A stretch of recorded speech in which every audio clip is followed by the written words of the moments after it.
ഡൽഹിയിൽ വീണ്ടും മന്ത്രിസഭാ പുനഃസംഘടനയുടെ സൂചനകൾ ശക്തമാവുകയാണ്. വിദ്യാഭ്യാസം, റെയിൽവേ, ധനകാര്യം, പെട്രോളിയം, കൃഷി, വിവര സാങ്കേതിക വിദ്യ തുടങ്ങിയ സുപ്രധാന വകുപ്പുകളിൽ മാറ്റങ്ങൾ ഉണ്ടാകും എന്നാണ് പ്രതീക്ഷിക്കുന്നത്. അവിടെയൊക്കെ പുതിയ മന്ത്രിമാർ വരും എന്നാണ് കണക്കുകൂട്ടൽ. പ്രധാനമന്ത്രി നരേന്ദ്രമോദിയുടെ മൂന്നാം മന്ത്രിസഭയിലെ ആദ്യ വലിയ അഴിച്ചുപണി കൂടിയാകുമോ ഇത് എന്നാണ് ഇപ്പോൾ രാഷ്ട്രീയ കേന്ദ്രങ്ങൾ ചർച്ച ചെയ്യുന്നത്. മന്ത്രിസഭാ പുനഃസംഘടനയിൽ കേരളത്തിന് എന്ത് ലഭിക്കും? കൂടുതൽ പ്രാതിനിധ്യം ലഭിക്കുമോ? ജോർജ് കുര്യനും വി മുരളീധരനും സ്ഥാനമൊഴിഞ്ഞ സാഹചര്യത്തിൽ BJP കേരളത്തിൽ നിന്ന് ഒരു പുതിയ മുഖത്തെ കേന്ദ്ര മന്ത്രിസഭയിലേക്ക് പരിഗണിക്കുമോ?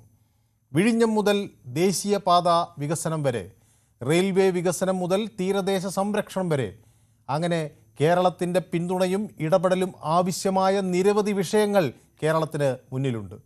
അത്തരം സാഹചര്യത്തിൽ കേന്ദ്ര മന്ത്രിസഭയിൽ കേരളത്തിൻ്റെ ശബ്ദം ശക്തമായേ മതിയാകൂ. മന്ത്രിസഭയിലെ സ്ഥാനം സംസ്ഥാനത്തിൻ്റെ വികസനവുമായി നേരിട്ട് ബന്ധപ്പെട്ട വിഷയം കൂടിയാണ്. പൊതുവേദി ഇന്ന് ഈ ചോദ്യമാണ് ഉന്നയിക്കുന്നത്. മോദി മന്ത്രിസഭയിൽ അഴിച്ചുപണി നടക്കുമ്പോൾ കേരളത്തിന് കൂടുതൽ ഇടമുണ്ടാകുമോ? കേരളത്തിൽ നിന്ന് BJPയുടെ മറ്റൊരു നേതാവ് കേന്ദ്ര മന്ത്രിസഭയിൽ എത്തുമോ? എല്ലാവർക്കും പൊതുവേദിയിലേക്ക് സ്വാഗതം.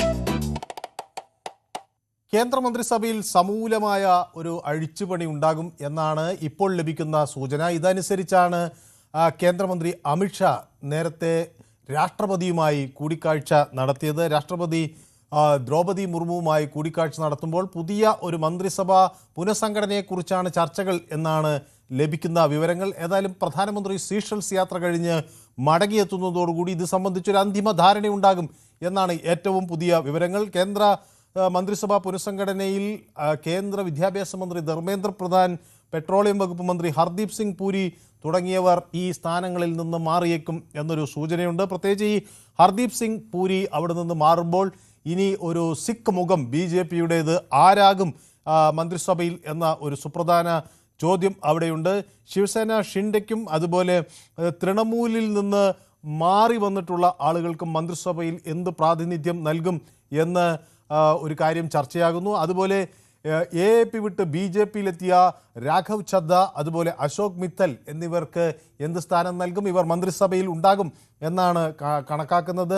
മുൻ RBI ഗവർണറും പ്രധാനമന്ത്രിയുടെ പ്രിൻസിപ്പൽ സെക്രട്ടറിയുമായ ശക്തികാന്ത ദാസിനും സ്ഥാനങ്ങൾ ഉണ്ടാകും എന്ന ഒരു വിവരങ്ങൾ കൂടി വരുന്നുണ്ട്. അപ്പോൾ ഇതിലൊക്കെ നമുക്ക് കൂടുതൽ വ്യക്തത വരേണ്ടതുണ്ട്. എന്നോടൊപ്പം നിറയെ പ്രേക്ഷകർ ചേരുന്നുണ്ട്. അപ്പോൾ ഷിജു എന്നോട് ഇപ്പം യൂട്യൂബിൽ ചേർന്നിട്ടുണ്ട്. നമസ്കാരം എന്ന് പറയുന്നു. Let it be anyone but no issue for Kerala as for them Kerala is outside India എന്ന് പരിഹസിക്കുകയും ചെയ്യുന്നു. അപ്പോൾ പ്രമോദ് എന്നോടൊപ്പം ചേർന്നിരിക്കുന്നു. എനിക്ക് നിറയെ കാവി ഹൃദയങ്ങൾ അയച്ചു തരുന്നുണ്ട്. ഓക്കെ, അപ്പോൾ എനിക്ക് ചില സുഹൃത്തുക്കൾ നിറയെ ചുവന്ന പൂക്കളൊക്കെ അയച്ചു തരുന്നുണ്ട്. ഷിജു ചില ചുവന്ന പൂക്കൾ അയച്ചു തരുന്നുണ്ട്. മനു പിള്ളൈ പറയുന്നത് ആരായാലും കുഴപ്പമില്ല, അനിൽ ആൻ്റണിയെ ആക്കരുതെന്നാണ് പറയുന്നത്. കെ സുരേന്ദ്രനെ ആക്കരുത് എന്ന് പറയുന്നുണ്ട്. അപ്പോൾ ഗുഡ് ഈവനിങ് എന്ന് എന്നോട് ശ്രീ ശശിധരൻ പിള്ള പറയുന്നു. ശ്രീ നമ്മുടെ MN മുരളീധരൻ നായർ ഇന്ന് എന്നോടൊപ്പം ചേർന്നിട്ടുണ്ട്. നമസ്കാരം എന്ന് പറയുന്നു. ശോഭ സുരേന്ദ്രന് ഒരു മന്ത്രിസ്ഥാനത്തിന് സാധ്യതയുണ്ട് എന്ന ഒരു പ്രതികരണം നമ്മുടെ പ്രമോദ് നാണു എനിക്ക് നൽകുന്നു.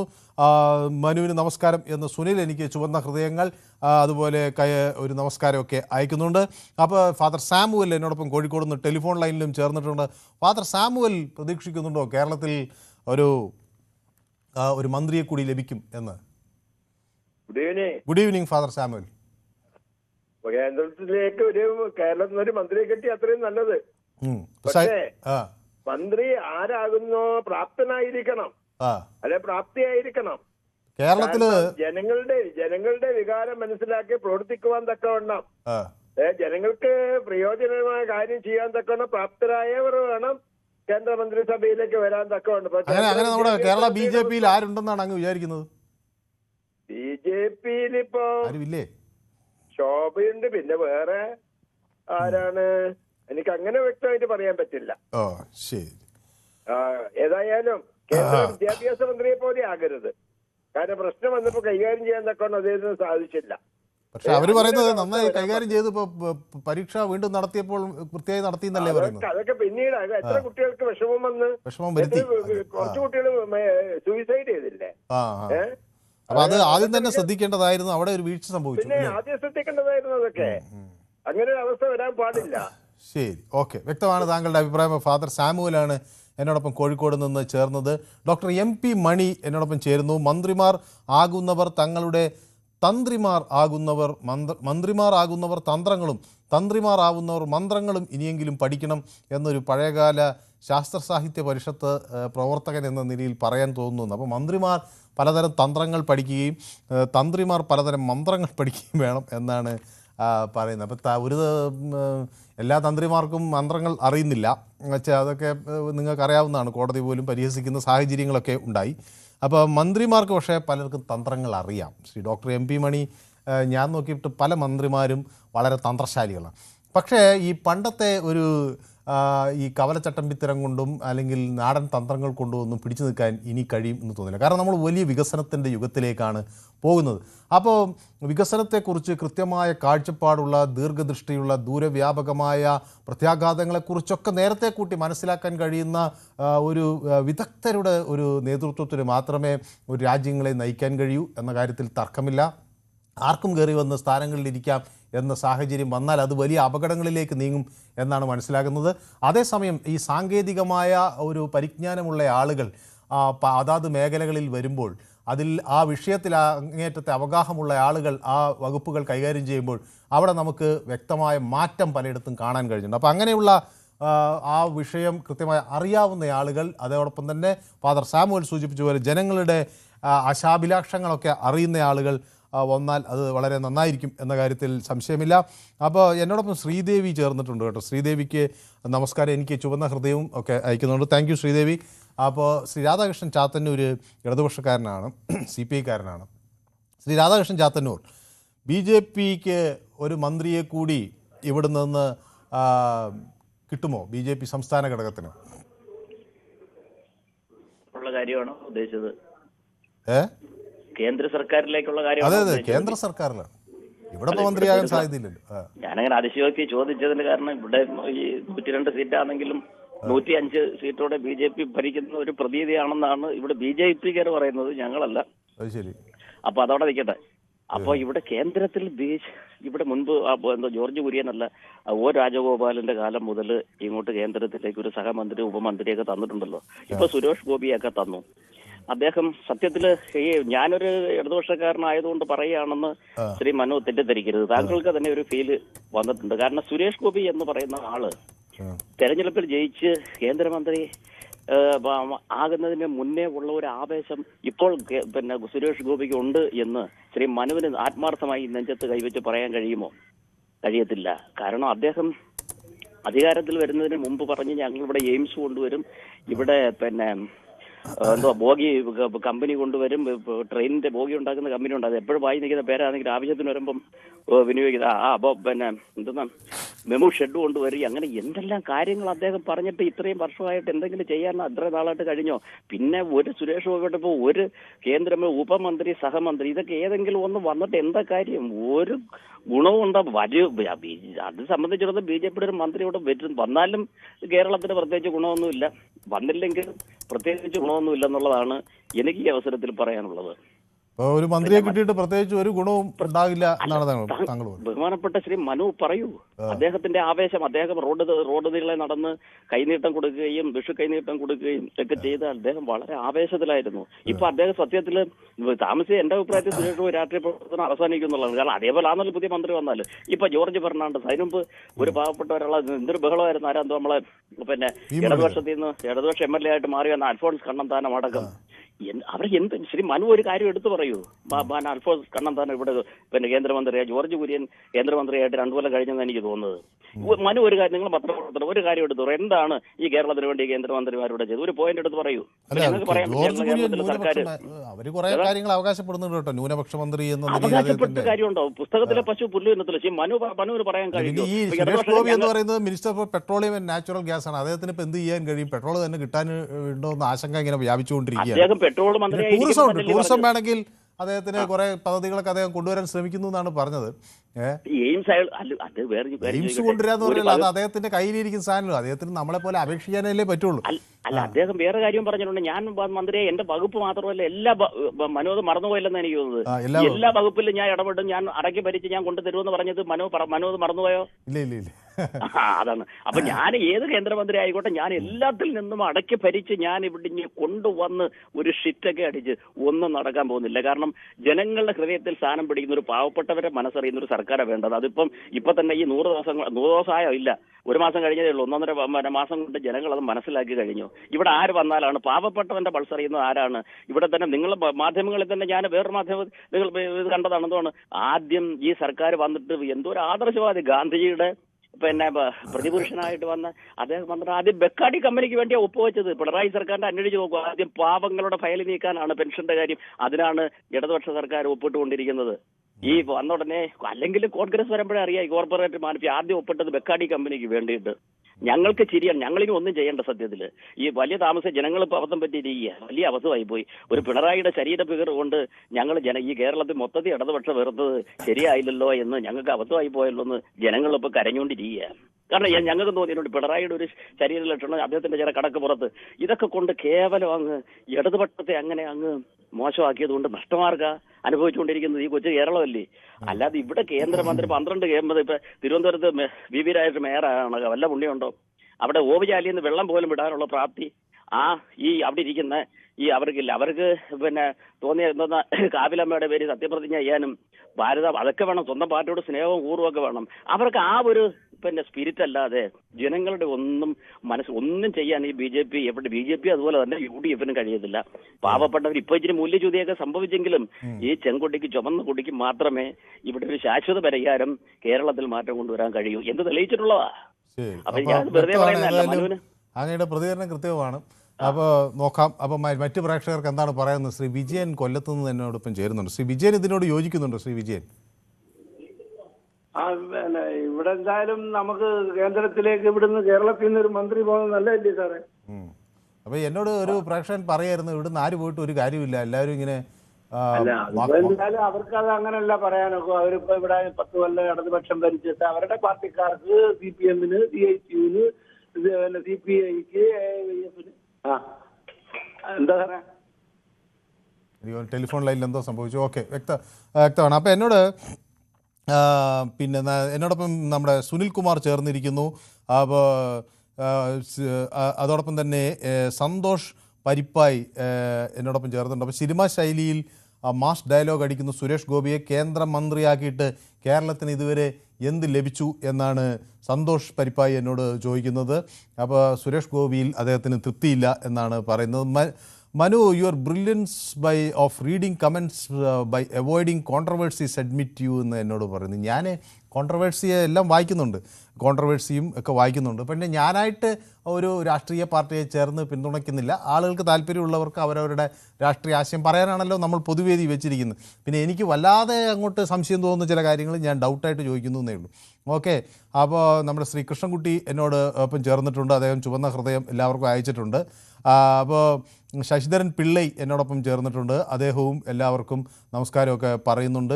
ശോഭയിലൂടെ ആലപ്പുഴയിൽ അട്ടിമറി വിജയം മോദി പ്രതീക്ഷിക്കുന്നുണ്ട് എന്നാണ് പ്രമോദ് എന്നോട് പറയുന്നത്.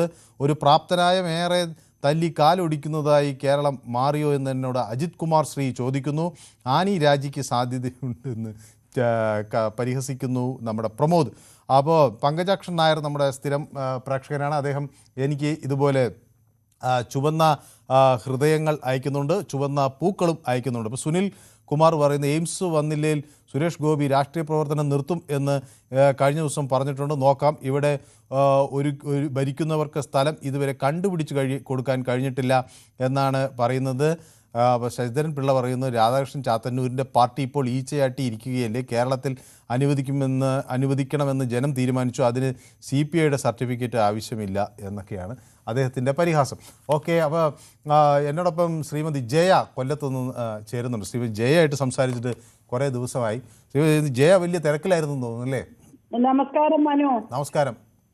ഞാൻ തിരക്കിലായിരുന്നതല്ല. മനു എടുക്കുമ്പം തന്നെ പറയുന്നുണ്ടല്ലോ ആ വിഷയത്തെ അനുബന്ധിച്ചുള്ള ഒരു സംസാരിക്കും, മറ്റെന്നും വിളിക്കുന്നവര് പിന്നെ വിളിക്കാന്നൊക്കെ പറയുന്നത് കേൾക്കുമ്പോ ഒരു ഹട്ടിങ് ആയിട്ട് തോന്നുന്നുണ്ട്. അതുകൊണ്ടാ വിളിക്കാത്തത്.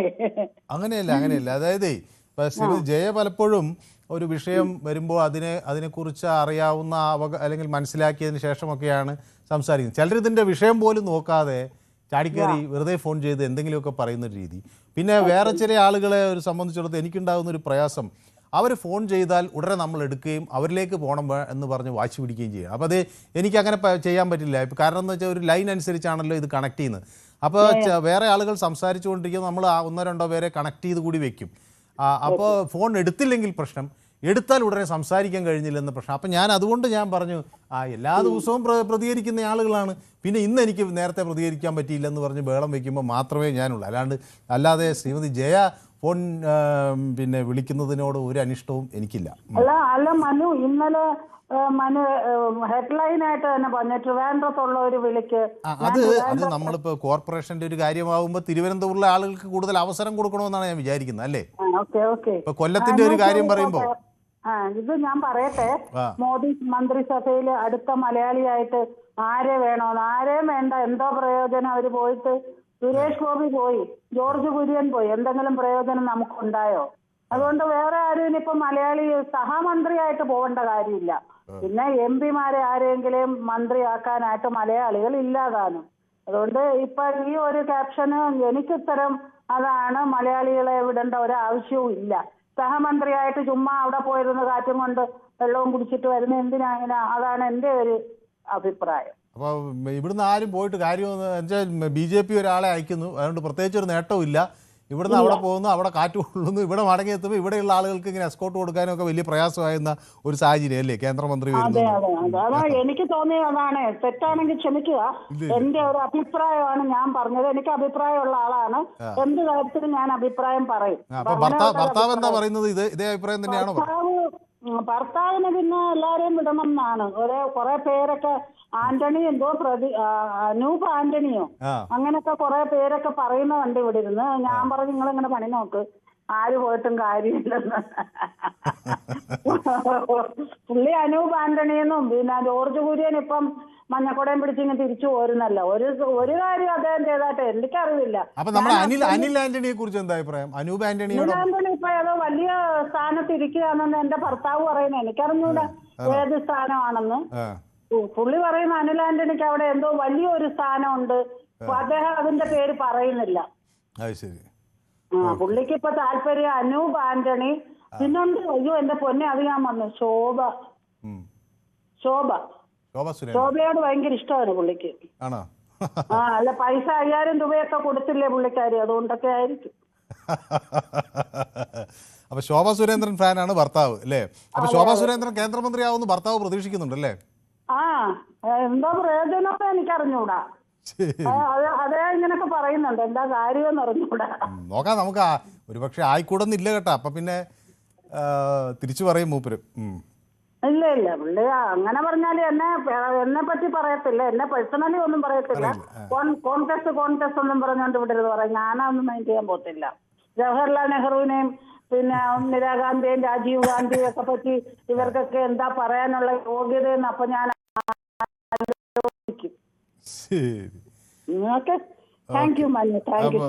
ഭർത്താവിനോട് എന്റെ അന്വേഷണങ്ങളൊക്കെ അറിയിക്കണം. നോക്കാം അവരുടെ പ്രതീക്ഷകൾ എത്ര കണ്ട് വിജയിക്കുമെന്ന്. ശരി. അപ്പോൾ അതാണ് ശ്രീമതി ജയ പറയുന്നത്, അവർ പോയിട്ടൊന്നും കാര്യമില്ലെന്നാണ്. പക്ഷേ അതിനോട് യോജിക്കാത്ത ഒരാൾ ഇപ്പം എൻ്റെ കൂടെയുണ്ട്, ശ്രീ ബാലകൃഷ്ണൻ വടകര. പിന്നെ അതിനോട് യോജിക്കില്ല. കേന്ദ്രമന്ത്രിമാർ പോയിട്ടൊന്നും കൊണ്ടുവന്നില്ലെന്നാണല്ലോ ശ്രീ ബാലകൃഷ്ണൻ വടകര പൊതുവേ ഒരു ആക്ഷേപം. സാർ നമസ്കാരം. നമസ്കാരം. കഴിഞ്ഞ UPA മന്ത്രിസഭ കാലത്ത് 8-9 മന്ത്രിമാരുണ്ടായിരുന്നു കേരളത്തിൽ. വാരിക്കോരി തന്നതല്ലേ. ഇപ്പൊ കുറച്ച് താമസിച്ച് തന്നാലും കുഴപ്പമൊന്നുമില്ലല്ലോ. അവരൊക്കെ തന്ന പാലും തേനും കേരളത്തിൽ ഒഴുകിക്കൊണ്ടിരിക്കുവാണല്ലോ. ശരി. പിന്നെ ഈ CPI എന്നാണ് ഇന്ത്യയിലെ 0.2.5% വോട്ടിലെ CPIക്കാർ കേന്ദ്രമന്ത്രി സ്ഥാനം തീരുമാനിക്കുവാൻ എന്തായാലും മെനക്കണ്ട. അവരുടെ അഭിപ്രായം പറയല, ആളുകൾക്ക് അഭിപ്രായം പറയുന്നില്ല. ആളുകൾക്ക് അഭിപ്രായം പറയുന്നതിന് ഒരു അർഹത ഉണ്ട്. എന്താണ് അർഹത? മൂട്ടയായിട്ട് ജനിക്കണം അവരൊക്കെ കേന്ദ്രമന്ത്രി കഥയിൽ എത്തണമെങ്കിൽ. അല്ല, ഞാൻ ജന്മം കൊള്ളി വേണ്ടി വരും. കാരണം എന്താണ് സാറേ, രാഷ്ട്രീയം പറയുമ്പോൾ രാഷ്ട്രീയം പറയണം. അല്ല, അത് രാഷ്ട്രീയം എന്ന് പറഞ്ഞാൽ അങ്ങ് പറയുന്നത് തികഞ്ഞ ജനാധിപത്യ വിരുദ്ധമാണ്. ചെറിയ ആളുകൾക്ക് ഇപ്പൊ എനിക്ക് ഒരു പാർട്ടി പോലും ഇല്ല, ഒരാൾ പോലും ഇല്ല, ഞാൻ ഒറ്റയ്ക്കാണ്. എന്നിട്ട് ഞാൻ ഇത്രയും അഭിപ്രായം പറയുന്നില്ലേ? അപ്പൊ CPI-കാരന് പറഞ്ഞുകൂടെന്ന് പറഞ്ഞാൽ അവർ നമ്മളെക്കാളൊക്കെ വലുതല്ലേ? അല്ല, CPI-ക്കാരെ പറയുന്നതിന് കുഴപ്പമില്ല, ഏത് വ്യക്തിക്കും പറയാം. പക്ഷെ CPI-ക്കാരന് പറയാൻ അർഹതയില്ല. CPI-എമ്മിന്റെ അടിയും കിട്ടിയിട്ട് അവരീ മന്ത്രിസഭയിൽ കേരളത്തിൽ മുമ്പുണ്ടായിരുന്ന മന്ത്രിസഭയിൽ എങ്ങനെയാണ് നിന്നത് അതവര് പരിശോധിക്കണം. എന്നിട്ടാകാം രാജ്യത്തെ ദേശീയ ഗവൺമെന്റ്. അങ്ങയുടെ ഒരു വലിയ തെറ്റായ നയം എന്താണെന്ന് വെച്ചാൽ ചെറിയ പാർട്ടികളൊന്നും മിണ്ടിക്കൂടാ. ഇപ്പൊ എത്രയോ ചെറിയ പാർട്ടികളുണ്ടല്ലോ. നശിക്കണം സാർ. പ്രാദേശിക പാർട്ടികളാണ് രാജ്യത്തിന്റെ ആപത്ത്. അപ്പൊ അങ്ങ് ഇത് പോലത്തുള്ള പാർട്ടികൾ നശിക്കേണ്ട കാലം കഴിഞ്ഞു. കാരണം പ്രാദേശികവാദം ഉണ്ടാക്കിയിട്ട് ഇവരാണ് വികസനത്തിന് രാജ്യത്തിന്റെ മുരടിപ്പിലേക്ക് നയിക്കുന്നത്. ഇവർ എന്ത് വികസനം ചെയ്താലും അത് എതിർപ്പ് പറയും. PMC എതിർത്ത് വിനോദ് വിശ്വത്തിന്റെ മകളെടിയാ പഠിക്കുന്നത്. അല്ല, ഞാൻ ചോദിക്കുന്നത് ഇതൊക്കെ എന്താ സാർ ശരി? ഇവരൊക്കെ ന്യായം പറയുമ്പോ ബാക്കിയുള്ളതെല്ലാം പൊട്ടം പറയാനുള്ള ധാരണയുണ്ടോ? പിന്നെ ഞാൻ ഒരു മിനിറ്റ് ഞാനും കൂടി ചോദിക്കട്ടെ. അങ്ങ് പറയുന്നത് ഈ ചെറിയ പാർട്ടികളെല്ലാം തകരണമെന്ന് പറയുമ്പോൾ അങ്ങക്ക് ഈ പിന്നെ ലോക് ജനശക്തിയും അങ്ങനെയൊക്കെയുള്ള അങ്ങയുടെ ഈ NDA-യുടെ മുന്നണിയിലുള്ള ചെറിയ പാർട്ടികളെ കുറിച്ച് അപ്നാദളൊക്കെ ഉണ്ടല്ലോ, നമ്മുടെ അപ്നാദൾ സോണലാൽ വിഭാഗമൊക്കെ, അവരെ കുറിച്ചൊക്കെ എന്താ അഭിപ്രായം? അത് തകരണമെന്നാണോ നിലനിൽക്കണമെന്നാണോ? ഞാൻ പറയുന്നത് പ്രാദേശിക പാർട്ടികൾ നമ്മളെ കൂടെയുള്ള കക്ഷികളായാലും പ്രാദേശിക പാർട്ടികൾ രാജ്യത്ത് പാടെ നശിക്കണം. അത് നശിച്ചില്ലെങ്കിൽ വിഘടനമാകണം. നിങ്ങൾ ഈ ആസാം ഗണപരിഷത്തിനെയും സിക്കിം ക്രാന്തി മോർച്ചയെയും ഹിന്ദുസ്ഥാനി അവാമി മോർച്ചയെയും ഒക്കെ കൂട്ടുപിടിച്ച് നിൽക്കുമ്പോൾ അവർ നശിക്കണമെന്നാണെങ്കിൽ അവരെ എന്തിനാ കൂട്ടുപിടുന്നത്? NDA-ക്ക് ദേശീയ തലത്തിലൊരു നിലപാടുള്ള പാർട്ടിയല്ലേ സാർ? അല്ല, ഞാൻ നിലപാടിൽ അങ്ങ് പറയുന്നത് ഇവർ നശിക്കണമെന്നല്ലേ. ആ നിലപാടിൽ പക്ഷെ ഇവരെ കൂട്ടിക്കൊണ്ടല്ലേ പോകുന്നത്. ഇത് അങ്ങേയറ്റത്തെ ഇതൊരു തെറ്റായ പ്രവണതയാണ്. വേറെ ആരും മിണ്ടിക്കൂടാ, ചെറിയ പാർട്ടികൾ ഉണ്ടായിക്കൂടാ, വലിയ പാർട്ടികൾ അങ്ങനെയൊന്നുമില്ലെന്ന്. ഇതൊരു ജനാധിപത്യ രാജ്യമാണ്. ഇവിടെ ഒരു പുൽക്കൊടിക്ക് പോലും ഒരു പ്രാധാന്യം നൽകുന്ന ഒരു നാടാണ്. അങ്ങനെ നമ്മുടെ സങ്കല്പം, നമ്മുടെ സ്വാതന്ത്ര്യ സമര സേനാനികൾ അവരെല്ലാം ഉൾക്കാഴ്ച ചെയ്തെന്താണ് അവസാനത്തെ അന്ത്യോദയ എന്ന വാക്ക് തന്നെ വെക്കുന്ന അവസാനത്തെ മനുഷ്യനിലേക്ക് അവനിലേക്ക് ആത്മാഭിമാനം എത്തുക എന്നതാണ് നമ്മുടെ രാജ്യത്തിൻ്റെ ഇത്. അപ്പോൾ സ്വതന്ത്രമായി സംസാരിക്കാനും അവരുടെ അഭിപ്രായങ്ങൾ പറയാനും രാഷ്ട്രീയ കക്ഷി ഉണ്ടാക്കാനും പ്രവർത്തിക്കാനും തെരഞ്ഞെടുപ്പിൽ മത്സരിക്കാനും തോറ്റാലും ഇവിടെ അഭിമാനത്തോടു കൂടി തലയുയർത്തി പിടിച്ച് നിൽക്കാനും ഒക്കെ രാഷ്ട്രീയ പാർട്ടികൾക്ക് അധികാരമുണ്ട്. ഈ ബാലകൃഷ്ണൻ വടകര ഇങ്ങനെ വളരെ ഏകാധിപത്യ മനോഭാവത്തോടു കൂടി ഇങ്ങനെ പറയുന്നത് എങ്ങനെയെന്ന് എനിക്ക് മനസ്സിലാവുന്നില്ല. അത് ശരിയല്ല, അങ്ങ് തിരുത്തണമെന്നാണ് എനിക്ക് പറയാനുള്ളത്. അതിന്റെ കാരണം പറയും. ഒരു സെക്കൻഡ് കൂടി ഒന്നല്ല, ഒരു 2 സെക്കൻഡ് തരാം. ഞാൻ ഇവിടെ നമ്മുടെ ദേശീയ തലത്തിൽ ഒരു പ്രവർത്തിക്കുന്ന പാർട്ടിക്ക് ഇന്ത്യ രാജ്യത്ത് ദേശീയ തലത്തിൽ ഒരു നിലപാടുണ്ടെങ്കിൽ അത് ഇന്ത്യയിലെ മുഴുവൻ സ്ഥലത്തും അത് അങ്ങനെ നിൽക്കാൻ പഠിക്കണം. അല്ലാതെ അതാണ് ഞാൻ ഇത്ര നേരം കൊണ്ട് പറഞ്ഞത്. ശരിയല്ല, അതിനോട് വിയോജിക്കാനും അത് തെറ്റാണെന്ന് പറയാനും അതിനെ എതിർക്കാനും രാഷ്ട്രീയപരമായ നിലപാട് സ്വീകരിക്കാനും എനിക്കും ഈ നാട്ടിലെ സാധാരണക്കാരായ മനുഷ്യർക്കും ഇതിനോട് യോജിക്കാത്തവർക്കും ഒക്കെ അധികാരമുണ്ട് എന്ന് അങ്ങ് സമ്മതിക്കാത്ത എന്താന്നേ? അല്ല, അധികാരമുണ്ട്. അതൊരു പാർട്ടി. ഞാൻ CPI-കാരനാണ്. CPI അങ്ങ് പറയുന്നത് ചെറിയ പാർട്ടിയാണ്, അതുകൊണ്ട് അവർ അല്ല അങ്ങയുടെ തർക്കം അതാണല്ലോ. CPI ചെറിയ പാർട്ടിയാണ്, അവർ മിണ്ടാൻ പാടില്ല. ഞാൻ അതാണ് അങ്ങയോട് ചോദിച്ചത്. ജനസേന പാർട്ടി എന്ന പവൻ കല്യാണിന്റെ പാർട്ടിയെക്കുറിച്ച് അങ്ങക്ക് എന്താണ് അഭിപ്രായം? അങ്ങയുടെ മുന്നണിയിലാണല്ലോ, ഇത് പൊളിഞ്ഞു പോകണമെന്നാണ് അങ്ങ് പറയുന്നത്. അല്ല, അങ്ങയുടെ വാക്കുകൾ ഞാൻ ഇപ്പോഴും ഓർക്കുകയാണ്. മറ്റേ വിജയ് സിനിമാ നടൻ ഉണ്ടാക്കിയ പാർട്ടി പൊളിയണം, ഈ പവൻ കല്യാൺ ചലച്ചിത്ര താരമല്ലേ, പൊളിയണം എന്നല്ലേ അങ്ങ് പറയുന്നത്? അപ്പോൾ വേറെ ഒരു പാർട്ടിയുണ്ട്, അങ്ങയുടെ തന്നെ മുന്നണിയിലുള്ള പാർട്ടിയും കൂടി പൊളിയണമെന്നാണ് അങ്ങ് ആഗ്രഹിക്കുന്നത്. ഉറപ്പല്ലേ? NDA-യുടെ നിലപാട്. NDA-ക്ക് ഒരു കാഴ്ചപ്പാടുണ്ട് ഇന്ത്യ രാജ്യത്ത്. ഈ കാഴ്ചപ്പാടല്ല പക്ഷെ അങ്ങ് പറയുന്നത്. എന്താ പറയാ, അവര് പൊളിയണമെന്നാ അങ്ങ് അതല്ലേ പറഞ്ഞത്? സിനിമാക്കാരുണ്ടാക്കിയ പാർട്ടികൾ പൊളിയണം, പ്രാദേശികരുണ്ടാക്കിയ പാർട്ടികൾ പൊളിയണം. അല്ല, അങ്ങ് ഈ ചോദ്യത്തിനല്ല മറുപടി പറയുന്നത്. ശിവസേന NDA-ക്ക് ഒരു കാഴ്ചപ്പാടുണ്ട്. അത് അതല്ലല്ലോ നമ്മുടെ ചർച്ചാ വിഷയം. ഈ അങ്ങ് ഇതാണ് ഇത് ഗോൾ പോസ്റ്റ് ഇങ്ങനെ അല്ല ഇത് അങ്ങ് ഗോൾ പോസ്റ്റ് മാറ്റിക്കൊണ്ടുപോയി ഞാൻ സമ്മതിക്കില്ല. അങ്ങ് പറഞ്ഞ് ചെറിയ പാർട്ടികൾ മിണ്ടരുതെന്നാണ്. ഞാൻ ചോദിക്കുകയാണ് അങ്ങയോട്. അല്ല ഇതിൽ അങ്ങ് മറുപടി ഞാൻ അങ്ങയോട് ഒറ്റ ചോദ്യം ഞാൻ ചോദിക്കുന്ന സിമ്പിൾ ക്വസ്റ്റ്യൻ ആണ്. ജനസേന പാർട്ടിയെ കുറിച്ച് അങ്ങയുടെ അഭിപ്രായം? ഞാൻ CPI-കാരനാണ്. ഞാൻ ചോദിക്കുന്ന ഒറ്റ ചോദ്യമേ CPI-ക്ക് മിണ്ടാൻ പാടില്ലെങ്കിൽ ഞാൻ ചോദിക്കുന്നത് ജനസേന പാർട്ടി എന്ന പവൻ കല്യാൺ എന്ന സിനിമ നടൻ ചെറിയൊരു പാർട്ടി രൂപീകരിച്ചിട്ടുണ്ടല്ലോ ആന്ധ്രാപ്രദേശിൽ. എന്താ അങ്ങയുടെ അഭിപ്രായം? പൊളിയണമെന്നാണോ? ഇതിനാണ് ഈ വിഷയത്തിലാണ്. അപ്പൊ വിഷയം മാറ്റി ഈ വിഷയത്തെ പറയാൻ അനുവദിക്കുവോ? അനുവദിക്കുമെങ്കിൽ ഞാൻ പറഞ്ഞുതരാം. ഞാൻ CPI-കാരനാന്നുള്ള ഉങ്ക് പറഞ്ഞിട്ട് പറയണ്ട. അതായത് ഇന്ത്യയിലെ അതല്ലല്ലോ ഞാൻ ചോദിച്ചത്. അതിനാണ് ഞാൻ ചോദിച്ചത്. ഈ പവൻ കല്യാൺ ഞാൻ എന്ത് പാർട്ടി ജനസേവന അതല്ല ഒരു മിനിറ്റ്. അങ്ങനെ ഈ ഏകാധിപത്യ രാഷ്ട്രീയ സ്വഭാവം ശരിയല്ലെന്ന് ഞാൻ പറയാം. അങ്ങ് ഇതിനല്ല മറുപടി പറയുന്നത്. ഞാൻ ചോദിക്കുന്നത് ജനസേന പാർട്ടി അല്ല. ഇത് ചോദ്യത്തിന് മറുപടി പറയൂ. അങ്ങനെ കേൾക്കുന്നുണ്ട് ചോദ്യത്തിന്. ഈ ജനസേന പാർട്ടിയുടെ നേതാവ് ഞാൻ ഏത് പാർട്ടിക്കാരനാണെന്ന് പറഞ്ഞ് സംസാരിക്കും. അങ്ങ് സംസാരിക്കാൻ തയ്യാറല്ലെങ്കിൽ ഞാൻ അങ്ങയോട് സംസാരിക്കാനില്ല. ഞാൻ ചോദിക്കുന്ന ചോദ്യം അങ്ങ് സംസാരിക്കാൻ തയ്യാറാണോ? അങ്ങ് പഠിച്ചു വെച്ച കാര്യം അങ്ങനെ ഒച്ചത്തിൽ നിലവിളിച്ച കാര്യം ഞാൻ അങ്ങയോട് ചോദിച്ച ചോദ്യത്തിന് അങ്ങ് മറുപടി പറയോ? ജനസേന പാർട്ടിയെ കുറിച്ച് അങ്ങേക്ക് എന്താണ് അഭിപ്രായം? ഇതിനേക്കാൾ ചെറിയ പാർട്ടിയാണ്. അവർക്ക് അവരുടെ പാർട്ടിയെ കുറിച്ച് ഹുങ്ക് പറഞ്ഞൂടെ? അല്ല അങ്ങ് ഇതിന് മറുപടി പറയുന്നത്. അങ്ങ് ചോദ്യങ്ങൾ ഒഴിഞ്ഞു മാറി വേറെ കാര്യങ്ങൾ പറയുന്നത് എന്തിനാ? ജനസേന പാർട്ടിക്ക് അവരുടെ പാർട്ടിയെ കുറിച്ച് ഹുങ്ക് പറയാമോ? അവരവരുടെ പാർട്ടി മോശമാണെന്ന് പറഞ്ഞാണ് നടക്കുന്നത്. ഇതൊക്കെ ഞാൻ ചോദിക്കുന്നത് അവർക്ക് അവരുടെ പാർട്ടിയെ കുറിച്ച് അഭിമാനത്തോടെ സംസാരിക്കാൻ അധികാരമുണ്ടോ? ജനസേന പാർട്ടി നിങ്ങളുടെ ഘടകകക്ഷിയിലുള്ള പാർട്ടിയാണ്, ചെറിയ പാർട്ടിയാണ്. നിങ്ങളുടെ കൂടെ നിന്നാൽ മാത്രം സംസാരിക്കാം. നിങ്ങളെ എതിർത്താൽ സംസാരിക്കാൻ പാടില്ല. ആ നയം ഒന്നും ഇവിടെ നടപ്പിലാകാൻ പോകുന്നില്ല. അതൊക്കെ അങ്ങ് പ്രതിദാനം ചെയ്യുന്ന രാഷ്ട്രീയ പാർട്ടി അല്ല. ഇത് പറയുന്നത് കേൾക്ക്. ഇതൊന്ന് കേൾക്കുന്നത് ഇത് ഇത് കേൾക്കാത്തതുകൊണ്ടാണ് ഇത് മനസ്സിലാകത്തത്. BJP-ക്ക് പോലും അങ്ങ് ഈ പറയുന്ന നിലപാടിനോട് ഒരു യോജിപ്പുമില്ല. അവര് പോലും ഏറ്റവും പറയുന്നത് കേൾക്ക്. അങ്ങ് പറയുന്നത് അങ്ങയുടെ ആ നിലപാടിനോട് യോജിപ്പില്ല. ഞാനത് വ്യക്തമായി അങ്ങേക്ക് പറഞ്ഞുതരാം. അങ്ങ് ഇത് കേൾക്കാൻ തയ്യാറാണെങ്കിൽ അങ്ങ് ഒച്ച വയ്ക്കുകയല്ലാതെ ഒന്ന് കേൾക്കാൻ തയ്യാറായാൽ ഇത് അങ്ങ് പറഞ്ഞുതരാം. മാത്രമല്ല ഞാനിപ്പോൾ ഏറ്റവും ഒടുവിൽ മഹാരാഷ്ട്രയിൽ അവിടെ സർക്കാർ രൂപീകരിക്കുന്നതിനെ കുറിച്ചുള്ള ചോദ്യങ്ങൾ ചോദിച്ചപ്പോൾ ദേവേന്ദ്ര ഫട്നാവിസ് പറഞ്ഞൊരു ചോദ്യം എന്താ? ഞങ്ങളെല്ലാവരുമായി ചർച്ച ചെയ്യും.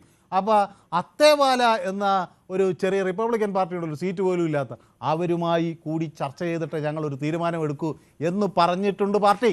അപ്പോൾ ആ നിലപാട് ഒന്നും അറിയാതെ അങ്ങ് ഇവിടെ ഇരുന്ന് പറയുകയാണ് ചെറിയ പാർട്ടികൾ വേണ്ട, അവരൊന്നും മിണ്ടിക്കൂടാ. ഇതൊക്കെ അങ്ങയുടെ മാത്രം നിലപാടാണ്.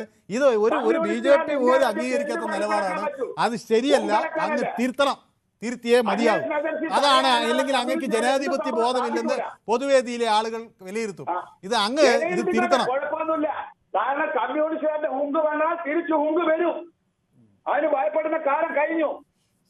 അങ്ങ് ചോദ്യം ചോദിക്കുമ്പോൾ വേറെന്തൊക്കെയോ വിളിച്ചു പറഞ്ഞു. അല്ല അങ്ങ് ഞാനൊരു ചോദ്യം ചോദിക്കുമ്പോൾ അങ്ങ് മാന്യമായി നമ്മളൊരു സംവാദത്തിൽ ഏർപ്പെടുകയാണെങ്കിൽ മാന്യമായിട്ട് അതിനുള്ള മറുപടിയാണ് പറയുന്നത്. അല്ലാതെ അങ്ങ് എന്തെങ്കിലും വിളിച്ചു പറഞ്ഞിട്ട് ഞാൻ പറയുന്നത് ആളുകൾ കേൾക്കില്ല എന്ന് തെറ്റിദ്ധരിച്ചാൽ അല്ല. അങ്ങ് ഒരു കാര്യം മനസ്സിലാക്കണം. ഇല്ല, അങ്ങ് പറയുന്നത് ശുദ്ധ മണ്ടത്തരമാണ്. അത് ഇന്ത്യൻ ജനാധിപത്യത്തിൽ സാധ്യമല്ലാത്തൊരു കാര്യമാണ്. ശരി, ഓക്കെ. ഇനി അങ്ങയോട് അങ്ങ് കേൾക്കാൻ ആഗ്രഹിക്കാത്ത ഒരാളോട് ഞാൻ സംസാരിച്ചിട്ട് കാര്യം.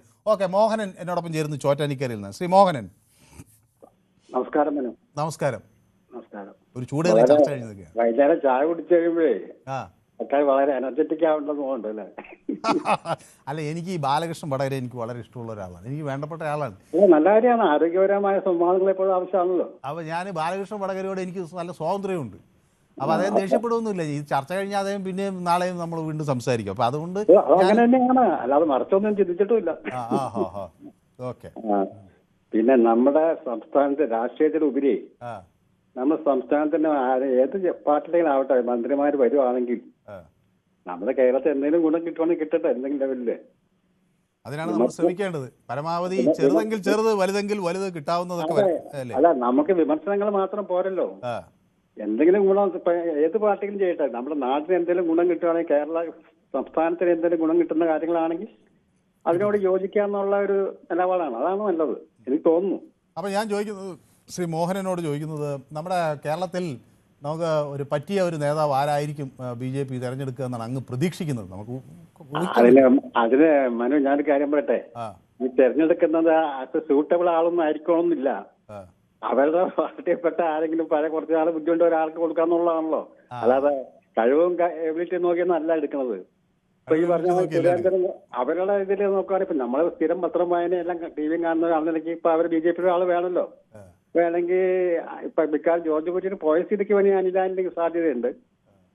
ഒരു മറ്റേ ഈ കാറ്റ് അല്ലെങ്കിൽ മറ്റേ സുരേന്ദ്രനോ ശോഭാ സുരേന്ദ്രനൊക്കെ വരാൻ സാധ്യതയുണ്ട്. അങ്ങനെ ഞാൻ വിചാരിക്കുന്നു. ഓക്കെ, നമസ്കാരം വിനു. ഓക്കെ, നമസ്കാരം. അപ്പോൾ വളരെ നന്ദി. ശ്രീ മോഹനൻ ചോറ്റാനിക്കരയിൽ നിന്നാണ് എന്നോടൊപ്പം ചേർന്നത്. അപ്പോൾ ശ്രീ ബിനോയ് എന്നോടൊപ്പം ചേരുന്നു കൊല്ലത്ത് നിന്ന്. ശ്രീ ബിനോയ്, ഇപ്പോൾ എന്നോട് ഒരു പ്രേക്ഷകൻ പറയുകയായിരുന്നു, ഈ UPA സർക്കാർ ഉണ്ടായിരുന്ന കാലത്ത് കേരളത്തിന് പ്രത്യേകിച്ചൊന്നും കിട്ടിയില്ല, അല്ലെങ്കിൽ ഇപ്പോൾ BJP സർക്കാരിനെ കുറ്റം പറയുന്നു, അപ്പോൾ ഇവിടുന്ന് മന്ത്രിമാർ പോകട്ടെ എന്നായിരുന്നു ഒരു പ്രേക്ഷകൻ. ഞാനുമായിട്ട് കുറേ നേരം തർക്കത്തിലുണ്ടായിരുന്നെങ്കിലും ഇതിനോട് ബിനോയുടെ മറുപടി എന്താണ്? അത് വടകരയല്ലേ, വടകര ഇത് അരിക്ക് വില എന്തെന്ന് ചോദിക്കുമ്പോൾ അദ്ദേഹം പയറഞ്ഞാഴി എന്ന് വീണ്ടും പറഞ്ഞുകൊണ്ടിരിക്കും. ഞാൻ കൃത്യമായത് കേട്ടായിരുന്നു. അപ്പോ എന്തോ ചോദ്യം എന്തോ മനോ? അല്ല, ഞാൻ ചോദിക്കുന്നത് ഈ നമ്മുടെ കേരളത്തിൽ നിന്ന് ഒരു BJP മുഖം അവിടെ കേന്ദ്ര മന്ത്രിസഭയിൽ എത്തിയാൽ അത് ഗുണകരമാകുമോ? ഇതുവരെയുള്ള നമ്മളുടെ ഇത് കണക്കനുസരിച്ച് ഇതുവരെ നമ്മൾ കണ്ടിട്ട് ഇപ്പൊ സുരേഷ് ഗോപി വരെ പോയിട്ട്, സുരേഷ് ഗോപി ഈ സഹമന്ത്രി പെട്രോളിയം സഹമന്ത്രി ആകുന്നതിന് മുമ്പ് എല്ലാ ദിവസവും സോഷ്യൽ മീഡിയയിലും TV-യിലൊക്കെ ഭയങ്കര വെല്ലുവിളികളൊക്കെ ആയിരുന്നു. അദ്ദേഹം ആയതിനു ശേഷം ആ വെല്ലുവിളിയോ ഒന്നും കണ്ടിട്ടില്ല. സഹമന്ത്രി ആയതിനു ശേഷം പെട്രോളിന് ഡീസലിനും ഗ്യാസിനും വില കൂടുന്നതല്ലാതെ അത് കുറയ്ക്കുവാൻ ഒരു ഇടപെടൽ പോലും, അതിനെക്കുറിച്ചൊരു അഭിപ്രായം പോലും അദ്ദേഹം വന്ന് പറയുന്നില്ല. അപ്പൊ അതുകൊണ്ട് ഞാൻ പറയുന്നത്, ആര് പോയിട്ടും ഒരു കാര്യവുമല്ല. പ്രത്യേകിച്ച് സൗത്ത് ഇന്ത്യൻ സംസ്ഥാനങ്ങളെ BJP അവഗണിച്ചുകൊണ്ടിരിക്കുക. കേരളത്തെ ഒരുപാട് അവഗണിക്കുന്നു. ഒന്നും വേണ്ട, BJP ഇപ്പൊ ചെയ്യാനുള്ളത് ഇവിടുന്ന് ഒരു മന്ത്രിയെ എടുത്തോ ഇല്ലയോ അത് അവരുടെ കാര്യം. പക്ഷെ നമുക്ക് തരാനുള്ള വിഹിതങ്ങളൊക്കെ കൃത്യമായി തന്നു കഴിഞ്ഞാലേ നമ്മളെ ഈ നികുതി വിഹിതം വെട്ടിക്കുറയ്ക്കലും, നമ്മളെ GST-യിലുള്ള പ്രശ്നങ്ങളിൽ പൈസ പിടിച്ചു വെക്കലും, നമ്മളെ കടമെടുക്കുന്ന വിഹിതം പോലും കുറച്ചു വെച്ചിരിക്കുക. അവരിവിടുന്ന് ആരെയോ മന്ത്രിയാക്കട്ടെ, ശോഭാ സുരേന്ദ്രനെയോ സുരേന്ദ്രനെയോ ആരെയോ മന്ത്രിയാക്കട്ടെ, അതൊന്നും നമ്മളുടെ വിഷയമല്ല. പക്ഷെ കേരളത്തിൽ ഇതാ നാളെ ഇപ്പൊ ശരിയാക്കി തരാം എന്ന് പറഞ്ഞ് പപ്പുവിന്റെ ആ സിനിമയിലെ പോലെ സുരേഷ് ഗോപി പോയി. എയിംസ് എവിടെ വേണം നിങ്ങൾക്ക്? കാസർഗോഡ് വേണോ? കണ്ണൂര് വേണോ? ഞാൻ തൃശ്ശൂർ ശരിയാക്കിയിരിക്കുന്നത്, സ്വന്തം നാടായ കൊല്ലത്ത് റെഡി. പക്ഷെ ഇതെല്ലാം സംസാരത്തിൽ മാത്രമേ ഉള്ളൂ. ഒരു ഇച്ഛാശക്തി ഇല്ലാത്തവരാണ് BJP മന്ത്രിസഭ. പ്രത്യേകിച്ച് കേരളത്തിൽ നിന്ന് ജയിച്ചു പോയ ആദ്യമായിട്ടൊരു ആള് പോയി സുരേഷ് ഗോപിയാണ്. ആ ജയിച്ചു പോയ ആളിനെങ്കിലും ആർജവത്തോടുകൂടി പ്രധാനമന്ത്രിയെ കണ്ടു പറയാം, എന്റെ നാട്ടിന് ഇത്രയൊക്കെ ആവശ്യമുണ്ട് എന്ന്. നമ്മളുടെ ആ നികുതി ഇപ്പണം GST-യിലുള്ള പ്രശ്നങ്ങൾ തീർത്ത് ആ പൈസയും തിരിച്ചത് ഇവിടെ ആരോ ഭരിക്കട്ടെ, ഇവിടെ LDF-ഓ UDF-ഓ ഭരിക്കട്ടോ. പക്ഷെ കേരളത്തെ BJP-യും നരേന്ദ്രമോദിയും അവഗണിക്കുന്നത് കണക്ക് ഒരു രാജ്യവും ഒരു രാജ്യത്തെ അവഗണിക്കുന്നില്ല. അതുകൊണ്ട് ഇവിടുന്ന് ആര് പോകുന്നു എന്നുള്ള ഇപ്പൊ ഏറ്റവും നല്ല ആള് പോകാൻ പറ്റിയ ആള് PC ജോർജ് ആട്ടാ. PC ജോർജിനെ വിട്ടാൽ നന്നായിരിക്കും. അദ്ദേഹത്തിനെ വിട്ടാൽ കുറച്ചും കൂടി വർഗീയമായുള്ള കാര്യങ്ങളും എല്ലാം കൂടി അദ്ദേഹം പറയും. ആരാണോ വർഗീയത കൂടുതൽ പറയുന്ന അവരെ ഇപ്പൊ ആക്കും. പിന്നെ ഇപ്പൊ എനിക്ക് തോന്നുന്നു അബ്ദുള്ള കുട്ടിക്ക് ഒരു സാധ്യത ഉണ്ട് എന്ന് പൊതുവെ ഇങ്ങനെ BJP നേതാവുമായിട്ട് സംസാരിച്ചപ്പോൾ ഒരു മുസ്ലിം പരിഗണന അബ്ദുള്ള കുട്ടിയെ ചിലപ്പോൾ കേന്ദ്രമന്ത്രി ആക്കാൻ ഒരു സാധ്യതയുണ്ട് എന്ന് പരസ്യമായും രഹസ്യമായും ഒക്കെ പറയുന്നു. അപ്പൊ ആരോ വരട്ടെ, അവരുടെ പ്രശ്നമല്ല. പക്ഷെ കേരളത്തോടുള്ള അവഗണന ബഹുമാന്യനായ പ്രധാനമന്ത്രിയും ബഹുമാനപ്പെട്ട അവരുടെ NDA നേതാവും ഒക്കെ പറയണം. പിന്നെ രണ്ടാമതൊരു കാര്യം, അവരുടെ മുഖ്യ പണി എന്ന് പറഞ്ഞാൽ കുതിരക്കച്ചവടമാണ്. 39 രാഷ്ട്രീയ പാർട്ടികളെ കൊണ്ട് അവര് മൂന്നാമതും പ്രധാനമന്ത്രി ഒരുപാട് നേട്ടമൊക്കെ വഹിക്കുമെന്നൊക്കെ പറഞ്ഞ് നിന്നപ്പോ തന്നെ പൊളിഞ്ഞ്. ഇന്നലെ നിങ്ങൾ ചർച്ച ചെയ്യുന്ന ഒരു വിഷയമുണ്ട്, അയോധ്യയിലെ പ്രശ്നം. അയോധ്യയെ മുന്നിൽ കാണിച്ചുകൊണ്ടാണ് കഴിഞ്ഞ 2024 ഇലക്ഷന് നേരിട്ടത്. പക്ഷെ അതും പരാജയമായി. അവിടെ പോലും അവർ വിജയിച്ചില്ലെന്ന് മാത്രമല്ല, അവർക്ക് വോട്ട് കുറഞ്ഞു. അതുകൊണ്ട് 39 രാഷ്ട്രീയ പാർട്ടികളുണ്ട്. പക്ഷെ താങ്കൾ പറഞ്ഞ ഒരു MLA പോലും ഇല്ലാത്ത രാഷ്ട്രീയ പാർട്ടിയും ജാതിയും മതവും നോക്കി വർഗീയതയുടെ പേരിൽ അവർ കൂട്ടിച്ചേർത്തിട്ടുണ്ട്. പിന്നെ രണ്ടാമത്തെ കാര്യം, ഈ NDA മീറ്റിംഗ് ഇന്ത്യ മുന്നണിയുടെ മീറ്റിങ്ങുകൾ കൂടുമ്പോൾ അവിടെ ചെന്ന് നമ്മളെ ഈ ഇറച്ചിക്കടകളുടെ മുന്നിൽ പട്ടി നിപ്പുണ്ട്. എന്തിനാണെന്നറിയാം, ഈ ഇറച്ചിയുടെ എല്ലൊക്കെ എടുത്തിട്ടുമ്പോ കടിച്ചോണ്ട് ഓടിപ്പോവാൻ. അതുപോലെ ആരെയാണോ ഇന്ത്യ മുന്നണിയിലുള്ളത് അവരെ പിളർത്തി 2, 3, 4 ആക്കി കൊണ്ടുപോയി NDA മുന്നണിയിൽ ചേർക്കുക, BJPയോടൊപ്പം നിർത്തുക. ഇതൊരു രാഷ്ട്രീയ മര്യാദ ഇല്ലായ്മയുണ്ട്. അതുകൊണ്ട് BJPയുടെ കാര്യവും NDAയുടെ കാര്യവും ഞാൻ പറയുന്നില്ല. കാരണം രാഷ്ട്രീയ കച്ചവടമാണ് ബഹുമാനപ്പെട്ട ഇന്ത്യയുടെ പ്രധാനമന്ത്രിയും കൂട്ടരും അമിത്ഷായും നടത്തുന്നത്. അതൊന്ന് ഒഴിവാക്കി തന്നാൽ ഇനി നാളെ ആരെ എവിടെയുള്ള ആളെ എങ്ങനെ പൊക്കും എന്തൊക്കെ പറഞ്ഞ് വരട്ടി, ഒന്നീ EDയെ കൊണ്ട് വരട്ടും, അല്ലെങ്കിൽ കേന്ദ്ര പോലീസിനെ കൊണ്ട് വരട്ടും. സമയം ഇങ്ങനെ അതിക്രമിക്കുന്നതുകൊണ്ടാണ്. അപ്പൊ അങ്ങയുടെ ഏതായാലും നിലപാട് വ്യക്തമാണ്. അല്ല, നിലപാട് ഇത് തന്നെയാണ്. അതുകൊണ്ട് ഇത് ഇവിടുന്ന് ആര് പോയാലും നമുക്കൊരു നേട്ടവും ഇല്ല. ഇനി കോൺഗ്രസ് വരണം, ഇന്ത്യ മുന്നണി വരണം, നേട്ടം ഉണ്ടാവണമെങ്കിൽ. Okay, thank you. അപ്പോൾ അതാണ് അതിനുള്ള മറുപടി. അപ്പോൾ എയിംസ് വന്നില്ലെങ്കിൽ സുരേഷ് ഗോപി രാഷ്ട്രീയ പ്രവർത്തനം നിർത്തുമെന്ന് പറഞ്ഞതിനെ കുറിച്ച് ഓർമ്മിപ്പിക്കുന്നു സുനിൽകുമാർ. അപ്പോൾ കൃഷ്ണൻകുട്ടി പറയുന്നത് നായ്ക്ക് മീശ വന്നാൽ അമ്പിട്ടിന് എന്ത് ഗുണം, ഒരു ഗുണവുമില്ല എന്ന ഒരു പഴഞ്ചൊല്ല് ഇവിടെ എടുക്കുന്നു. ആരായാൽ എന്ത്, ആയില്ലെങ്കിൽ എന്ത് എന്ന പരിഹാസമാണ് അദ്ദേഹം ചൊരിത്തുന്നത്. ഏതായാലും ശ്രീ രാധാകൃഷ്ണനെ മന്ത്രിയാക്കണം എന്ന് ചിലർ പറയുന്നുണ്ട്. ഏത് രാധാകൃഷ്ണയാണെന്ന് എനിക്കറിയില്ല കേട്ടോ. അപ്പോൾ benefit of Suresh Gopi as petroleum minister, price hike of all petroleum products എന്നാണ് പറയുന്നത്. ശരി, അത് അദ്ദേഹത്തിൻ്റെ കുറ്റമല്ല. അപ്പോൾ ഇന്നത്തെ ഒരു ലോക രാഷ്ട്രീയ സാഹചര്യം നമുക്കറിയാമല്ലോ. അപ്പോൾ പെട്രോള് ദീർഘകാലം അവർ പിടിച്ചു നിന്നു, എന്നിട്ട് പിന്നെ ഉയർത്തി, വേറെ രക്ഷയില്ല. അപ്പോൾ എപ്പോൾ കോൺഗ്രസിനെ കുറ്റം പറയുന്ന ചാത്തന്നൂർ, താങ്കളുടെ പാർട്ടി എന്തെങ്കിലും നേടിയെങ്കിലും അത് കോൺഗ്രസിൻ്റെ കൂടെ നിന്ന് മാത്രമാണ് എന്ന് ശശിധരൻ ഓർമ്മിപ്പിക്കുന്നു. ഗോവിന്ദൻ മാഷാണേൽ ഇപ്പോൾ അപ്പം വിറ്റ് ഡൽഹി വരെ തിരികെയും വരാം എന്ന് സുനിൽകുമാർ പരിഹസിക്കുന്നു. ചിലരൊക്കെ പഠിച്ചതേ പാടൂ എന്ന് ശ്രീ MN പറയുന്നു. പിണറായി 3.0 അകത്താകും എന്ന് സുനിൽകുമാർ പറയുന്നു. നമസ്തേ മനു, MT രമേഷിനെ പരിഗണിക്കണം എന്നാണ് എൻ്റെ ആഗ്രഹം എന്ന് പറയുന്നത്. നല്ലൊരു സജഷനാണ് കേട്ടോ. BJP നേതൃത്വം ഇത് കേൾക്കുകയാണെങ്കിൽ നമ്മുടെ MT രമേഷ് എല്ലാവർക്കും പൊതുവേ അംഗീകരിക്കപ്പെട്ട ഒരാളാണ്. BJPക്കാർക്കും അതിന് പുറത്തുള്ള ആളുകൾക്കും എന്നാണ് ഞാൻ വിചാരിക്കുന്നത്.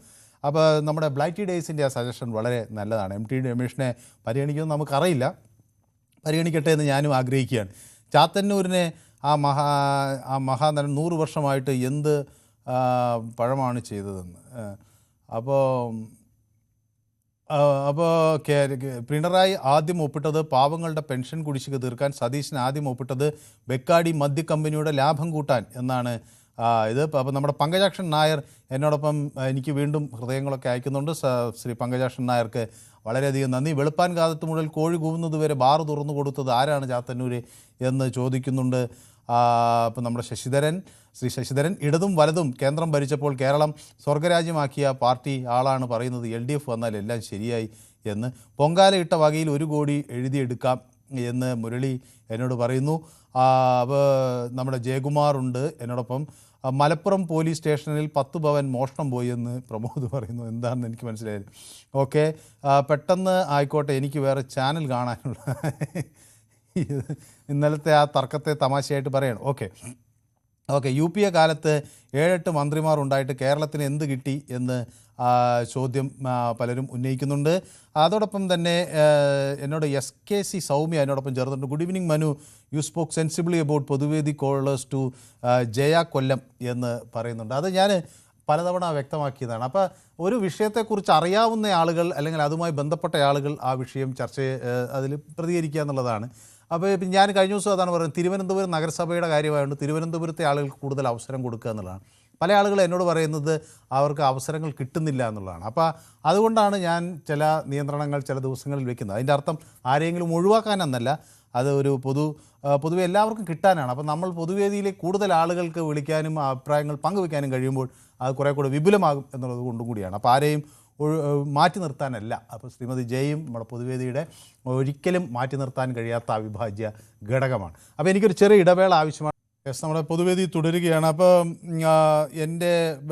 എന്നോടൊപ്പം ഗൗതം, നമ്മുടെ കാസർഗോഡ് നമ്മുടെ സ്ഥിരം പ്രേക്ഷകനാണ്. ഗൗതം പറയുന്നത് ബാലകൃഷ്ണൻ വടകരയോട് ചില നിർദ്ദേശങ്ങൾ നൽകുന്നുണ്ട്. താങ്കളുടെ പക്ഷത്തേക്ക് എല്ലാവരും വരണം എന്ന് കരുതരുത് എന്ന് ബാലകൃഷ്ണൻ വടകരയോട് പറയുന്നു. നിങ്ങൾ ഉദ്ദേശിക്കുന്ന നിലപാടിലേക്ക് എല്ലാവരും എത്തണം എന്ന് പറഞ്ഞാൽ അത് രാജ്യത്ത് നടപ്പിലാകുന്ന കാര്യമാണോ എന്ന് ഗൗതം ചോദിക്കുന്നു. അതാണ് ഞാൻ പറയുന്ന കാര്യങ്ങൾ എല്ലാവരും അംഗീകരിക്കണമെന്നില്ല. അതുപോലെ ഓരോരുത്തർക്കും അവരുടേതായ അഭിപ്രായങ്ങൾ പറയാനുള്ളൊരു സ്വാതന്ത്ര്യമുണ്ട്. പൊതുവേദി എന്ന ആശയം തന്നെ അതിനാണ് മുൻഗണന നൽകുക. അപ്പോൾ ഗൗതം പറഞ്ഞത് വളരെ ശരിയാണ്. Benefit of George Kurian is the FCRA bill for minority, benefit of Suresh Gopi's price hike in petroleum products എന്നാണ് പറയുന്നത്. അപ്പോൾ ചാണകസംഖി എന്നൊരു പേരുള്ള ഒരാൾ എനിക്ക് ജയചേച്ചിയുടെ കോൺഗ്രസ് ഭരണത്തിലുണ്ടായപ്പോൾ ഉള്ള മന്ത്രിമാർ കേരളത്തിൽ വാരിക്കോരി നൽകിയത് എന്ത് കോക്കനട്ടാണെന്നാണ് ചോദിക്കുന്നത്. അപ്പോൾ ശരി, അപ്പോൾ ചാണകസംഖ്യയ്ക്ക് അത് ഇഷ്ടപ്പെട്ടിട്ടില്ലെന്ന് തോന്നുന്നത്. ഈ പേരൊക്കെ ഇതിനിങ്ങനെ ഇടുന്നത് എങ്ങനെയാണെന്നാണ് എനിക്കറിയാം. അപ്പോൾ ലഹരിക്കെതിരെ ഓപ്പറേഷൻ തൂഫാൻ നടത്തുന്നതിനോടൊപ്പം പൊതുയിടങ്ങളിൽ ബസ് സ്റ്റാൻഡുകളിൽ പുകവലി ശല്യം രൂക്ഷമായിക്കൊണ്ടിരിക്കുന്ന അതുകൂടി അവസാനിപ്പിക്കണമെന്നാണ് സേവിയർ പറയുന്നത്. അപ്പോൾ സേവിയർ പോകുന്നിടത്തൊക്കെ ആളുകൾ പുകവലിക്കുന്നു എന്നാണ് പറയുന്നത്. പുകവലി ഒരു പ്രശ്നം പലയിടത്തും ഒരു പ്രശ്നമാണ്. പക്ഷേ ഞാൻ പറയുന്നത് ഈ പുകവലിക്കുന്ന ആളുകൾക്കെങ്കിൽ പിന്നെ ഈ നമ്മൾ എയർപോർട്ടിലൊക്കെ കാണുന്നത് പോലെ ഒരു പുകവലിക്കാനൊരു പ്രത്യേക സ്ഥലം ബസ് സ്റ്റാൻഡുകളിലൊക്കെ കൊടുത്താൽ അവരവിടെ പോയി നിന്ന് പുകവലിച്ചാൽ ആ ശല്യം ഒഴിവാക്കാം എന്നാണ് ഞാൻ വിചാരിക്കുന്നത്. പക്ഷേ അത് പുകവലി പ്രോത്സാഹിപ്പിക്കുമെന്നുള്ളതുകൊണ്ട് പലപ്പോഴും അതിന് സമ്മതം കിട്ടാറില്ലെന്നാണ് പറയുന്നത്. പക്ഷേ എന്തുകൊണ്ടോ എയർപോർട്ടിൽ ആളുകൾക്ക് പുകവലിക്കാനുള്ള ഒരു സാഹചര്യം ഉണ്ട്. അപ്പോൾ എന്നോട് പിന്നെ ഗൗതം പറയുന്നത് ബാലകൃഷ്ണൻ വടകര യോട് പറയുന്നത് കുരുമുളക് ഒരു ചെറിയ ഇതാണ്, പക്ഷേ അതിൻ്റെ ഗാംഭീര്യം വളരെ വലുതാണ്. അപ്പോൾ ചെറുതല്ല, വലിപ്പം നോക്കിയല്ല അതിനെ നിശ്ചയിക്കേണ്ടത് എന്നാണ് പറയുന്നത്. അപ്പോൾ അപ്പം ഞാൻ ദേഷ്യപ്പെടുകയാണ് എന്ന് പറയുന്നു. അപ്പോൾ വിളിക്കുന്നവർ സൂക്ഷിക്കുക, മനു കലിപ്പിലാണെന്ന് പറയുന്നത്. ഞാൻ കലിപ്പിലല്ല. ഞാൻ നമ്മുടെ പൊതുവേദിയുടെ ഒരു പൊതു ആശയം തന്നെ ആളുകളെ സംസാരിക്കുമ്പോൾ എല്ലാവർക്കും അഭിപ്രായം പറയാനുള്ള സ്വാതന്ത്ര്യം ഉണ്ട് എന്നിടത്താണ്. അപ്പോൾ അഭിപ്രായ സ്വാതന്ത്ര്യം ഇല്ല എന്ന്, അല്ലെങ്കിൽ ഒരു അഭിപ്രായം എല്ലാവരും ഉൾക്കൊള്ളും എന്ന് പറയുന്നിടത്ത് ശക്തമായി വിയോജിക്കുക. എനിക്ക് തോന്നുന്നു BJPക്ക് പോലും ആ നിലപാടില്ല. ശ്രീ രാജൻ എന്നോടൊപ്പം ചേരുന്നത് പയ്യോളിയിൽ നിന്നാണ്. ശ്രീ രാജൻ. നമസ്കാരം സാർ. നമസ്കാരം സാറേ, BJP കേരളത്തിന് വേണ്ടിയിട്ട് ഒന്നും ചെയ്യുന്നില്ല. എത്ര മന്ത്രിമാർ കേരളത്തിൽ ഉണ്ടായിട്ടും ഇതുവരെയായിട്ട് യാതൊരു പ്രയോജനം കേരളത്തിൽ ഉണ്ടായിട്ടില്ല. അതേ സ്ഥാനത്ത് നമ്മളെ AK ആന്റണി ഇവരിലുള്ളവരും പല കാര്യങ്ങളും കേരളത്തിന് വേണ്ടി ചെയ്തിട്ടുണ്ട്. ഇന്ന് ഈ BJP മന്ത്രിമാർ കേരളത്തിന് വേണ്ടിയിട്ട് എന്ത് ചെയ്ത്? ഇപ്പൊ പെട്രോളിന്റെ വില കുറക്കൂല എന്നാ പറയുന്നത്.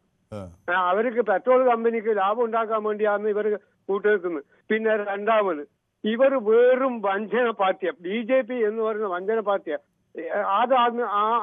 ആം ആദ്മി പാർട്ടീനെ വേണ്ടാത്ത കള്ളക്കേസിൽ കുടുക്കിയിട്ട് അത് എന്തെങ്കിലും ഒരു തെളിവുണ്ടാക്കിയവർ, എന്നിട്ട് ആ പാർട്ടീനെ പൊട്ടിച്ച് ബംഗാളിൽ മമതയെ ഇതാക്കി. ഇതെന്ന് പറഞ്ഞാൽ വെറും എന്താ പറയേണ്ട, ഒരു ആറ്റിനെ മായിയാക്കുന്ന രൂപത്തിലാക്കിയിട്ടല്ലേ ഇവർ ഭരിച്ചുകൊണ്ടിരിക്കുന്നത്. പേർക്ക് അതിൽ എന്തെങ്കിലും അഭിപ്രായം ഉണ്ടോ? ആറ്റിനെ മായിയാക്കിക്കൊണ്ടിരിക്കുന്ന ഭരണമാണ് ഇന്ന് BJP ഭരിച്ചുകൊണ്ടിരിക്കുന്നത്. ഈ നരേന്ദ്രമോദിക്ക് എന്താ പിന്നെ ഇവനായിട്ട് വലിയ ട്രംപ് എന്ന് പറഞ്ഞാൽ ലോകം മാറി അവനെന്താ അട്ടം വിട്ടായ വിവരക്കേട് പറയുന്ന അവന്റെ വാക്കുവെടുത്ത് നടക്കുന്ന ഈ നമ്മളെ ഇന്ത്യൻ പ്രധാനമന്ത്രി. അതിന്റെ കാരണം എന്തിനാ? ഈ ജനങ്ങൾക്ക് വേണ്ടിയിട്ടല്ല ഇന്ത്യ ഭരിക്കുന്നത്. ഓന്റെ പാർട്ടിക്ക് വേണ്ടിയിട്ട്. ഇപ്പൊ വേണ്ട, നിങ്ങളിപ്പോ ഓന്റെ പ്രൈവറ്റ് സെക്രട്ടറിയിലുള്ള ആൾക്കാരാണ് അയോധ്യയിലെല്ലാം കളവ് നടത്തുന്നത്. അതിന്റെ പേരിൽ എന്ത് ഇത് കിട്ടി? അയോധ്യയിലെ കളവ് ജനങ്ങളെ പൈസയല്ലേ ഇത്? കട്ടിട്ട് ഇവരെ പാർട്ടി വളർത്താനും പിന്നെ ഇത് വളർത്താനോ നോക്കണ്ടേ? ശരി, വ്യക്തമാണ് താങ്കളുടെ അഭിപ്രായം. ഒന്നും കൂടി പറഞ്ഞോട്ടെ. ഈ BJP ഇന്ത്യക്ക് വേണ്ടിയിട്ട് നല്ല കാര്യം ഓറ് പറയാ. ഇതിനു മുന്നേ കോൺഗ്രസ് പാർട്ടി ഭരിച്ചിന്, ജനതാ പാർട്ടി വാജ്പേയി എല്ലാം ഭരിച്ചിന്. വാജ്പേയി ഭരിച്ചിന്, കരൺ സിംഗ് ഭരിച്ചിന്, മൊറാർജി ദേശായി ഭരിച്ചിന്, ഇവരെല്ലാം ഭരിച്ചിന്. അന്നൊന്നും ഇല്ലാത്ത ഇതാണ് പിന്നെ ഇവന് ഉണ്ടാക്കി കൊടുക്കുന്നത്. എന്ത് ഹിന്ദു വർഗീയത നടത്തിക്കൊണ്ട് ഹിന്ദുക്കളെ അങ്ങ് പറയുന്നതൊക്കെ വ്യക്തമാണ്.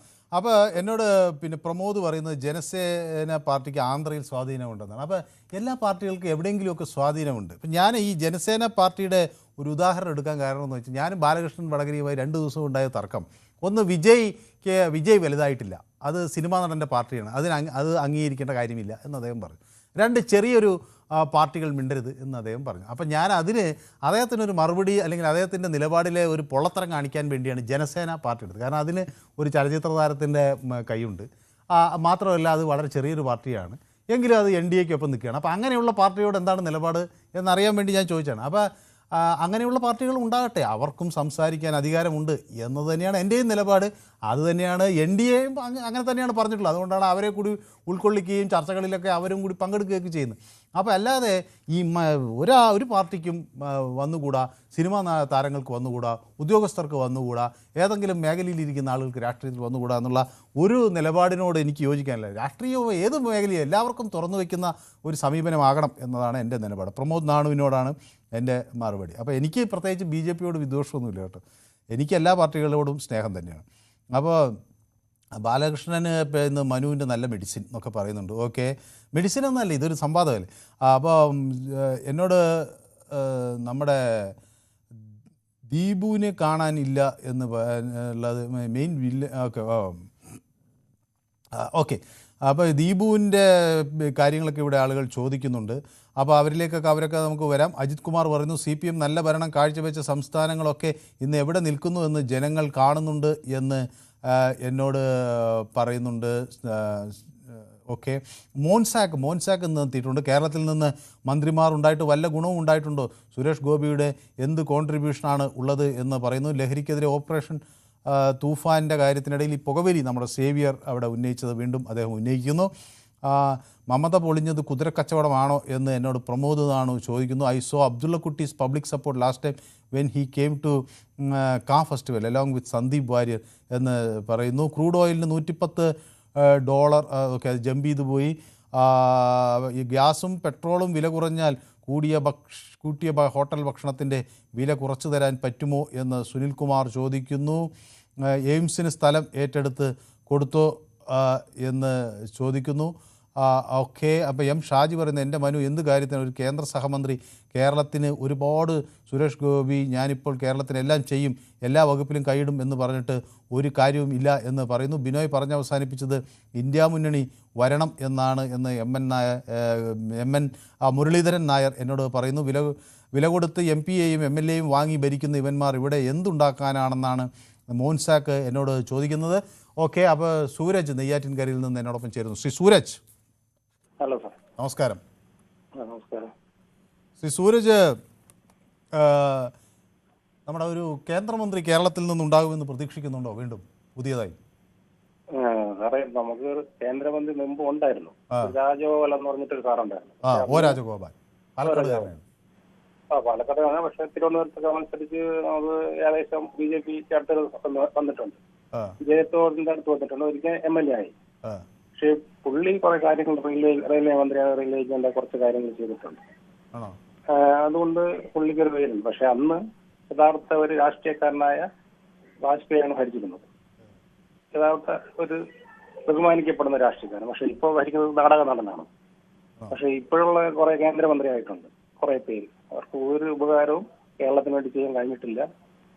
പിന്നെ അത് മാത്രമല്ല, സുരേഷ് ഗോപി ജയിച്ചു പോയി മന്ത്രിയായതാണ്. എന്ത് ചെയ്യുന്നു? ചുമ്മാ എന്തെങ്കിലും പറഞ്ഞ് ഇങ്ങനെ പോകുന്നതല്ലാതെ ഒരു ബെനിഫിറ്റും ഉണ്ടായിട്ടില്ല. പുതിയ മന്ത്രിമാരെ ഉണ്ടായാലും വലിയ കാര്യമുള്ളതായിട്ട് എനിക്ക് തോന്നുന്നില്ല സാർ. നമ്മള് സൗത്തിനെ പരിഗണിക്കുന്നില്ല, അതാണ് വാസ്തവം. ശരി, അപ്പോൾ നമ്മുടെ ഓക്കെ, വ്യക്തമാണ്. അപ്പോൾ KG കുമാർ എന്നോടൊപ്പം ചേരുന്നു, കൊട്ടാരക്കരയിൽ. KG കുമാർ, ഇത് കേട്ടോ? ഹലോ, ഇത് കേട്ടോ? പറഞ്ഞു കേട്ടോ? പറഞ്ഞ എന്താണ് താങ്കൾ അതിനോട് പറയാനുള്ളത്? UPA മന്ത്രിസഭ ഇവിടെ ഭരിച്ചിരുന്ന കാലത്ത് 9 കേന്ദ്രമന്ത്രിമാരുണ്ടായിരുന്നു. 9 കേന്ദ്രമന്ത്രിമാര്. ഈ കൊല്ലം ബൈപ്പാസ് 42 വർഷമായിട്ട് അവന്മാർക്ക് ചെയ്യാൻ പറ്റിയില്ല. അത് നരേന്ദ്രമോദി വന്നതിന് ശേഷമാണ് നിതിൻ ഗഡ്കരി. അത് ഈ കൊല്ലത്തെ ഇപ്പോഴത്തെ MP പ്രേമേന്ദ്രനോട് ചോദിച്ചാൽ കൃത്യമായിട്ട് കാര്യങ്ങൾ പറഞ്ഞു തരും. പക്ഷെ പുള്ളിക്ക് മൈക്കിന്റെ മുമ്പിൽ പറയാൻ പറ്റത്തില്ല, രാഷ്ട്രീയമായിട്ട് പിന്നെ പരിമിതികളുണ്ട്. പക്ഷെ റോഡ് വികസനം നടന്നു അല്ലേ? അതേപോലെ തന്നെ ആലപ്പുഴ ബൈപ്പാസ്, അതേപോലെ പിന്നെ കുണ്ടന്നൂർ, ഇത് ഒരുപാട് കാര്യങ്ങൾ ചെയ്ത്. ഈ പിന്നെ പണ്ട് AK ആന്റണി പ്രതിരോധ മന്ത്രിയായിട്ടിരുന്ന കാലത്ത് ഇവിടെ ഒരു പിന്നെ ആർമിയുടെ ഒരു ഇത് ഉദ്ഘാടനം ചെയ്തിട്ട് പോയി. അതിനകത്ത് എത്രയോ കാലമായിട്ട് അതിനകത്ത് പട്ടിയും ഇതുമൊക്കെയാണ് താമസിക്കുന്നത്. അതേപോലെ എന്ത് ചെയ്തെന്ന് ചോദിച്ചു കഴിഞ്ഞാൽ, ഇവിടെ ആദ്യമായിട്ട് ഇവിടുന്ന് ജയിച്ചു പോയ ഒരാള് കേന്ദ്രമന്ത്രി സുരേഷ് ഗോപിയാണ്. പിന്നെ ഇവര് 60 വർഷം കൊണ്ട് ഇവര് തന്നെയല്ലേ ഭരിച്ചിരുന്നത്. ഈ UPA-യുടെ ഭരണകാലത്ത് CPM-ഉം CPI-യും ഒക്കെ അതിൽ അംഗങ്ങളായിരുന്നല്ലോ. എന്നിട്ട് ഇവര് കേരളത്തിന് വേണ്ടിയിട്ട് എന്താ അന്ന് എയിംസ് ഇവര് ഉണ്ടാക്കാഞ്ഞ്? ഇവർക്ക് IIT-യോ എയിംസോ ഇത് 60 വർഷം കൊണ്ട് കോൺഗ്രസ് തന്നെയല്ലേ ഭരിക്കുന്നത്. പിന്നെ 10 വർഷം ഈ പിന്നെ ഉദാര മനസ്കരായിട്ടുള്ള CPM-ഉം CPI-യും എല്ലാം അതിനകത്ത് പങ്കാളികളായിരുന്നല്ലോ. എന്നിട്ട് അവർക്ക് അന്ന് IIT-യും എയിംസും ഒന്നും അവർക്ക് കൊണ്ടുവരണ്ടായിരുന്നു. അതിന്റെ എന്തെങ്കിലും ഒരു തുടക്കമെങ്കിലും കുറിച്ച് പിന്നെ കുറച്ചെങ്കിലും ഇരിക്കാൻ പറ്റിയത് ആ സ്മൃതി ഇറാനി പിന്നെ കേന്ദ്രമന്ത്രിയായ സമയത്താണ് ഉണ്ടാക്കിയത്. ഇവര് വെറുതെ പറയുന്നല്ലാതെ ഇവർക്ക് പിന്നെ ചാത്തന്നൂർ രാധാകൃഷ്ണൻ പറഞ്ഞ് ഇനി ഇടതുപക്ഷം കേന്ദ്രത്തിൽ വരുന്നെന്ന് പറഞ്ഞാൽ ജ്യോതി ബസുവിന് ഒരു അവസരം കിട്ടിയായിരുന്നു പ്രധാനമന്ത്രിയാവാൻ. അദ്ദേഹത്തിന്റെ ആത്മകഥയിൽ എഴുതിയിട്ടുണ്ട് ഒരു ചരിത്രപരമായ മണ്ടത്തരമായി പോയി എന്ന്. അന്ന് കേരളത്തിൽ നിന്നുള്ള പോളിറ്റ് ബ്യൂറോ അംഗങ്ങളാണ് അത് ഇല്ലാതാക്കിയത്. അദ്ദേഹത്തിന് പ്രധാനമന്ത്രിയാകാനൊരു അവസരം കിട്ടിയായിരുന്നു. ഇനി ഈ ലോകം അവസാനിക്കുന്നിടത്തോളം അങ്ങനെ ഒരു സംഭവം ഇനി ഉണ്ടാവാൻ പോകുന്നില്ല. പക്ഷേ ഈ രാഷ്ട്രീയം വെച്ചിട്ട് നമ്മൾ കുറ്റങ്ങളൊക്കെ പറയാം. പക്ഷെ ഈ ചെയ്ത കാര്യങ്ങൾ എന്തെല്ലാം കാര്യങ്ങൾ ചെയ്തിട്ടുണ്ട്. ഈ റെയിൽവേ ഇവിടുത്തെ ഈ ട്രാക്ക് ഡബിൾ ട്രാക്ക് എത്രയോ ഈ നരേന്ദ്രമോദി വന്നതിന് ശേഷം എത്രയോ റെയിൽവേയുടെ പണി കേരളത്തിൽ പുരോഗമിച്ചിട്ടുണ്ട്. ഒന്നും ചെയ്യത്തില്ല. യോജിക്കുന്നു. ഗതാഗത മേഖലയിൽ കാര്യമായ മാറ്റമുണ്ടായി. ട്രെയിനുകൾ നമ്മുടെ കേരളത്തിൽ പോരെന്നേ ഞാൻ പറയുള്ളൂ. കാരണം നമ്മൾ മറ്റു സ്ഥലങ്ങളിൽ വന്ദേ ഭാരത് കേരളത്തിന്റെ ആവശ്യമനുസരിച്ച് വന്ദേ ഭാരത് ആയാലും അതേപോലെ പിന്നെ ട്രെയിനിന്റെ എണ്ണം കൂട്ടിയിട്ട് വന്ദേ ഭാരത് എന്ന് പറയുന്നത് ചെറിയ കാര്യമല്ലോ ആണ്. കാര്യം ഈ കുറ്റം പറയുന്ന എല്ലാ നേതാക്കന്മാരും നിങ്ങൾ പിന്നെ ചാനലിലൊക്കെ എപ്പോഴും കാണുന്നതല്ലേ. കാര്യം അവരെല്ലാം ഇതിനകത്താണ് യാത്ര ചെയ്യുന്നത്. വടക്കുന്നുള്ള വന്ദേ ഭാരത് എല്ലാ ആൾക്കാരും നേരത്തെ വിമാനത്തിൽ പോയിക്കൊണ്ടിരുന്ന ആൾക്കാരെല്ലാം ഇതിലാ പോകുന്നത്. നമ്മളിപ്പോ കുറ്റം പറയും. ഇപ്പൊ സതീശനെ ആയാലും പിണറായി വിജയനെ ആയാലും നമ്മൾ കുറ്റം പറയുമ്പോൾ അടക്കി കുറ്റം രാഷ്ട്രീയം മാത്രം കാണരുത്. കാര്യം എന്ന് പറഞ്ഞു കഴിഞ്ഞാൽ ഈ എന്തെല്ലാം കാര്യങ്ങൾ ചെയ്തിട്ടുണ്ട് നരേന്ദ്രമോദി വന്നതിന് ശേഷം. പിന്നെ കേരളത്തിന് പ്രത്യേകിച്ച് ചെയ്ത കാര്യങ്ങളാണ് ഇപ്പം ഞാൻ പറഞ്ഞത്. പക്ഷെ ഇന്ത്യയിൽ മൊത്തത്തിലുള്ള ഇതെന്ന് പറഞ്ഞു കഴിഞ്ഞാൽ അത് ഒരുപാട് സമയം എടുക്കേണ്ടി വരും. കാര്യം എന്ന് പറഞ്ഞു കഴിഞ്ഞാൽ അപ്പൊ എല്ലാ ആൾക്കാർക്കും അറിയാവുന്നതാണ്, വ്യക്തിപരമായിട്ട് എല്ലാവർക്കും അറിയാവുന്നതാണ്. പക്ഷെ നേതാക്കന്മാർക്ക് ആർക്കും മൈക്കിന്റെ മുമ്പിൽ ഒന്നും പറയാൻ പറ്റില്ല. ഓക്കെ, കൃത്യമാണ്. ശ്രീ കൃഷ്ണൻകുട്ടി മണിമല കൂടി എന്നോടൊപ്പം ചേരുന്നുണ്ട്. ശ്രീ കൃഷ്ണൻകുട്ടി മണിമല, കേട്ടോ? നമസ്കാരം. അപ്പോൾ വലിയ മാറ്റം റോഡ് ഗതാഗത രംഗത്ത് കൊണ്ടുവരാൻ കഴിഞ്ഞു, റെയിൽ ഗതാഗതത്ത് കൊണ്ടുവരാൻ കഴിഞ്ഞു. അങ്ങനെ നിരവധി നേട്ടങ്ങൾ കേന്ദ്ര സർക്കാരിന് അവകാശപ്പെടാനുണ്ട്. അപ്പോൾ കേരളത്തിലേക്ക് ഇനി മന്ത്രി വന്നാൽ നമ്മുടെ വിഴിഞ്ഞം തുറമുഖം ഉൾപ്പെടെയുള്ള പദ്ധതികളിൽ ഇനിയും മാറ്റമുണ്ടാകും. റെയിൽ ആവശ്യം കേരളത്തിൻ്റെ വളരെ സുപ്രധാനപ്പെട്ട ഒന്നാണ്. അപ്പോൾ ഒരു മന്ത്രി വേണം എന്ന നിലപാട് ശ്രീ കൃഷ്ണൻകുട്ടി മണിമല പിന്താങ്ങുമോ? ഞാൻ ആദ്യം തന്നെ പറയുന്നു, റോഡ് ഗതാഗതം ഉണ്ടായി എന്നുള്ളത് ഒരു സത്യമാണ്. പക്ഷെ അത് ഉണ്ടായത് എങ്ങനെയാണെന്നുള്ളത് വേറൊരു കാര്യമാണ്. നമ്മൾ കാശ് കൊടുത്തുകൊണ്ട് ഉണ്ടായി. അല്ലായിരുന്നെങ്കിലോ? നാഷണൽ ഹൈവേ ഉണ്ടാക്കാനായിട്ട് ആദ്യമായിട്ട് കേന്ദ്രത്തിന് കാശ് കൊടുത്ത സംസ്ഥാനം കേരള. ഇന്ത്യക്ക് സ്വാതന്ത്ര്യം കിട്ടിയത് 47 അന്നുപോലെ കേന്ദ്ര സർക്കാർ ഈ ഇന്ത്യയിലുടനീളം റോഡുകൾ ഉണ്ടാക്കുന്നുണ്ടായിരുന്നു, ഇല്ലേ? എന്തുകൊണ്ട് നമ്മളോട് കാശ് മേടിച്ചു? അതിന്റെ കാര്യം ഇത്രയേ ഉള്ളൂ. പറയുന്നത് കേൾക്കൂ. അതുപോലെ റെയിൽവേയുടെ കാര്യം, തിരുവനന്തപുരത്ത് നിന്ന് കോട്ടയം വഴി നമ്മൾ കാസർഗോഡ് വരെ അല്ലെങ്കിൽ മംഗലാപുരം പോയി കഴിഞ്ഞാൽ എന്തുമാത്രം വളവും തിരിവാ ഉള്ളത്. എത്ര ചെറിയ സ്പീഡിലാണ് ഓടിക്കൊണ്ടിരിക്കുന്നത്. കാളവണ്ടി ഓടുന്നതല്ലേ ഈ സാധനം ഓടുന്നേ? യാത്ര ചെയ്തിട്ടില്ലേ ഇഷ്ടം പോലെ? കേരളത്തിന്റെ തിരുവനന്തപുരം മുതൽ മംഗലാപുരം വരെ കാളവണ്ടി സ്പീഡിലല്ലേ ഈ സാധനം ഓടുന്നേ? നമുക്കിത് മതിയോ? എന്തുകൊണ്ടാണ് നമ്മൾ ചിന്തിക്കാത്തത്? ഇപ്പൊ നോക്കൂ, ഞാൻ പറയട്ടെ അതായത് നമ്മുടെ ഇപ്പോഴത്തെ നമ്മൾ ഇന്നത്തെ പൊതുവേദിയിൽ കമന്റ് എഴുതി എത്രയോ പേര് കമന്റ് എഴുതിയിട്ടുണ്ട്. അവരാരെങ്കിലും നമുക്ക് കേരളത്തിനോട് കാണിക്കുന്ന അവഗണനയെ പറ്റി ആരെങ്കിലും വേവലാതിപ്പെടുന്ന ഒരു കമന്റ് ഇവിടെ കണ്ടിട്ടുണ്ടോ? എല്ലാരും അവര് ഭരിച്ചപ്പോ എന്ത് തന്നു, ഇവര് ഭരിച്ചപ്പോ അത് തന്നില്ല എന്നൊക്കെയല്ലേ ചോദിക്കുന്നേ. നമ്മൾ ഒറ്റക്കെട്ടായി നിൽക്കുന്നുണ്ടോ പൊതുവേദിയിൽ പോലും കേരളത്തിന് വേണ്ടിയിട്ട്? ഇല്ലല്ലോ. അത് പറയട്ടെ, ശരിയല്ലേ?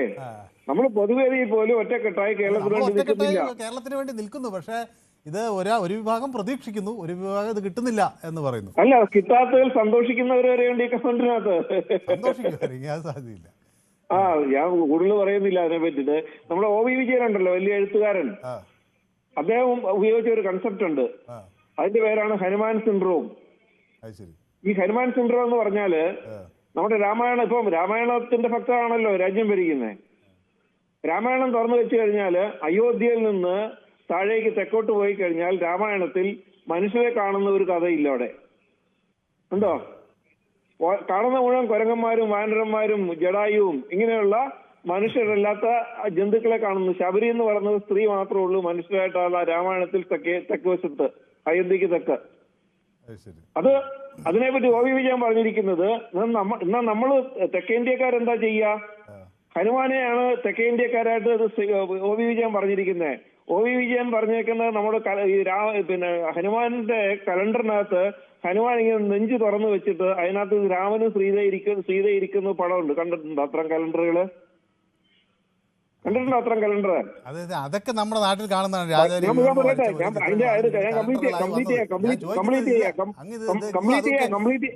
കംപ്ലീറ്റ് ചെയ്യാം. ഹനുമാൻ ഇത് തുറന്നിട്ടുണ്ടോ എന്ന് ചോദിച്ചാൽ അതും ഇതുമായിട്ട് എന്താ ബന്ധം? മന്ത്രി എന്നുള്ളതാണ് വലിയ ചോദ്യം. നമ്മളെ തെക്കേ ഇന്ത്യക്കാരുടെ ചങ്കിനകത്ത് ഈ വടക്കേ ഇന്ത്യക്കാരെല്ലാം ദൈവങ്ങളാ. അതേ സമയത്ത് അവര് നമുക്ക് തരുന്ന പുല്ലുവിലയാ. അതാണ് അതിന്റെ സിസ്റ്റം. അതാണ് ഗോപിയും പറഞ്ഞു വെച്ചേക്കുന്നത്. നമ്മുടെ ഹനുമാൻ സെന്ററാണ് നമ്മളെ നശിപ്പിക്കുന്നതെന്ന്. നമ്മുടെ അവകാശങ്ങൾ വാങ്ങിക്കുന്നില്ല, നമ്മളതിനു വേണ്ടി ഫൈറ്റ് ചെയ്യുന്നില്ല, നമ്മളതിനു വേണ്ടി ഒന്നിച്ച് നിൽക്കുന്നില്ല. ഇപ്പൊ നോക്കൂ, ക്രൂഡ് ഓയിലിന്റെ വില $110 ഈ അടുത്ത ദിവസം വരെ. അന്ന് പെട്രോളിന്റെ വില $114. ക്രൂഡ് ഓയിൽ വില വന്നപ്പോ പെട്രോൾ വില 114. ഇന്ന് ഞാൻ പെട്രോൾ അടിച്ചു, ഇന്ന് 114. ക്രൂഡ് ഓയിൽ വില 69. അതൊക്കെ അത് എക്സ്പ്ലെയിൻ ചെയ്തില്ല. അതൊക്കെ നമ്മളെ പറ്റിക്കാനുള്ള എക്സ്പ്ലനേഷൻ അതൊക്കെ വലിയ കോർപ്പറേറ്റ് കമ്പനികൾക്ക്, പെട്രോളിയം കമ്പനികൾക്ക് ലാഭം ഉണ്ടാക്കാൻ വേണ്ടി വഴി തുറന്നു വെച്ചിരിക്കുന്നു. അത്രേ ഉള്ളൂ.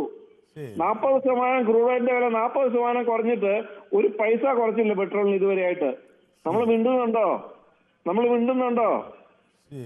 പിന്നെയാണോ നമ്മൾ ഈ മന്ത്രിമാര് നമുക്ക് തരുമെന്ന് പറയുന്നത്? ഞങ്ങളുടെ നാട്ടിൽ നിന്ന് ഒരു കേന്ദ്രമന്ത്രി ഉണ്ടായിരുന്നു കേന്ദ്രത്തിൽ, മണവിലേന്ന്, അൽഫോൺസ് കണ്ണന്താനം. പുള്ളി CPM-ന്റെ കൂടെ ഒന്നിച്ച് സൗകര്യം പോലെ കാല് വാരിയിട്ട് എന്തെങ്കിലും അതിൽ മുഴുത്ത് നല്ല ആളായിരുന്നു. BJP ചെന്നപ്പോ നിങ്ങൾക്ക് അയാൾ മോശക്കാരനായില്ലേ? അല്ലല്ല, ഞങ്ങൾ മോശമായിട്ട് പുള്ളിയെ പറ്റി പറഞ്ഞിട്ടില്ല. ഞങ്ങൾ മോശമായിട്ട് പറഞ്ഞിട്ടില്ല. പക്ഷെ പുള്ളിക്ക് എന്താ മുഴുത്തോ കിട്ടുമെന്ന് വെച്ചിട്ടാ പോയത്. തെരഞ്ഞെടുപ്പ് നിർത്തിയത് അതല്ലേ പറഞ്ഞത്. പക്ഷെ പുള്ളി അത് എന്താന്നാ ഞാൻ പറഞ്ഞു. പുള്ളി വിചാരിച്ചത് അതിനേക്കാൾ മുഴുത്തത് എന്തെങ്കിലും അവിടെ നിന്ന് കിട്ടുമെന്ന് പോയതാ. എന്ന് കുറ്റമൊന്നും പറയുന്നില്ല. ഞാൻ ഇഷ്ടപ്പെട്ട ആള് തന്നെയാ. പക്ഷേ കൂടുതൽ പ്രതീക്ഷിച്ചു പോയിട്ട് വല്ലതും കിട്ടിയോ? ഞാൻ പറഞ്ഞത് കേരളത്തിൽ നിന്ന് ഏതെങ്കിലും ഒരു മന്ത്രി BJP മന്ത്രിസഭയിലേക്ക് കേരളത്തിൽ നിന്ന് പോയി കഴിഞ്ഞാൽ പോലും അവിടുന്ന് നരേന്ദ്രമോദി അമിത്ഷായും കേരളത്തിലേക്ക് ഒന്നും കൊടുത്തു വിടൂല. പഴയ പാട്ടുപോലെ പോയി വരുമ്പോൾ എന്ത് കൊണ്ടുവരും എന്ന് ചോദിച്ചാൽ ഒരു സാധനം കൊണ്ടുവരില്ല, വെറും കൈലിയായിട്ട് വരും. ഇവിടെ അതുകൊണ്ടാണ് ജോർജ് കുര്യന് പണി പോയത്. അതുകൊണ്ടല്ലേ ജോർജ് കുര്യന് പണി പോയത്? എന്തുകൊണ്ടാ? ഇതാണ് അവസ്ഥ. അതുകൊണ്ട് ഇവരൊന്നും പോയിട്ട് ഒരു ഗുണം ഉണ്ടാകാൻ പോകുന്നില്ല. ഏതായാലും നമ്മുടെ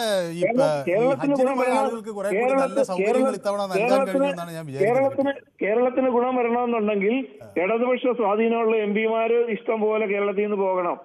എങ്കിലേ ആ ഗുണം കിട്ടത്തുള്ളൂ. അല്ലെങ്കിൽ ഒരു കാലത്തും ഗുണം കിട്ടാൻ പോകുന്നില്ല. 8-9 കോൺഗ്രസ് മന്ത്രിമാരുണ്ടായിരുന്ന കാലം ഉണ്ടായിരുന്നു, എന്നിട്ടും ഒന്നും കിട്ടിയിട്ടില്ല. സമയം അതിക്രമിച്ചുകൊണ്ടാണ്. ഓക്കെ, വ്യക്തമാണ് അങ്ങയുടെ അഭിപ്രായം.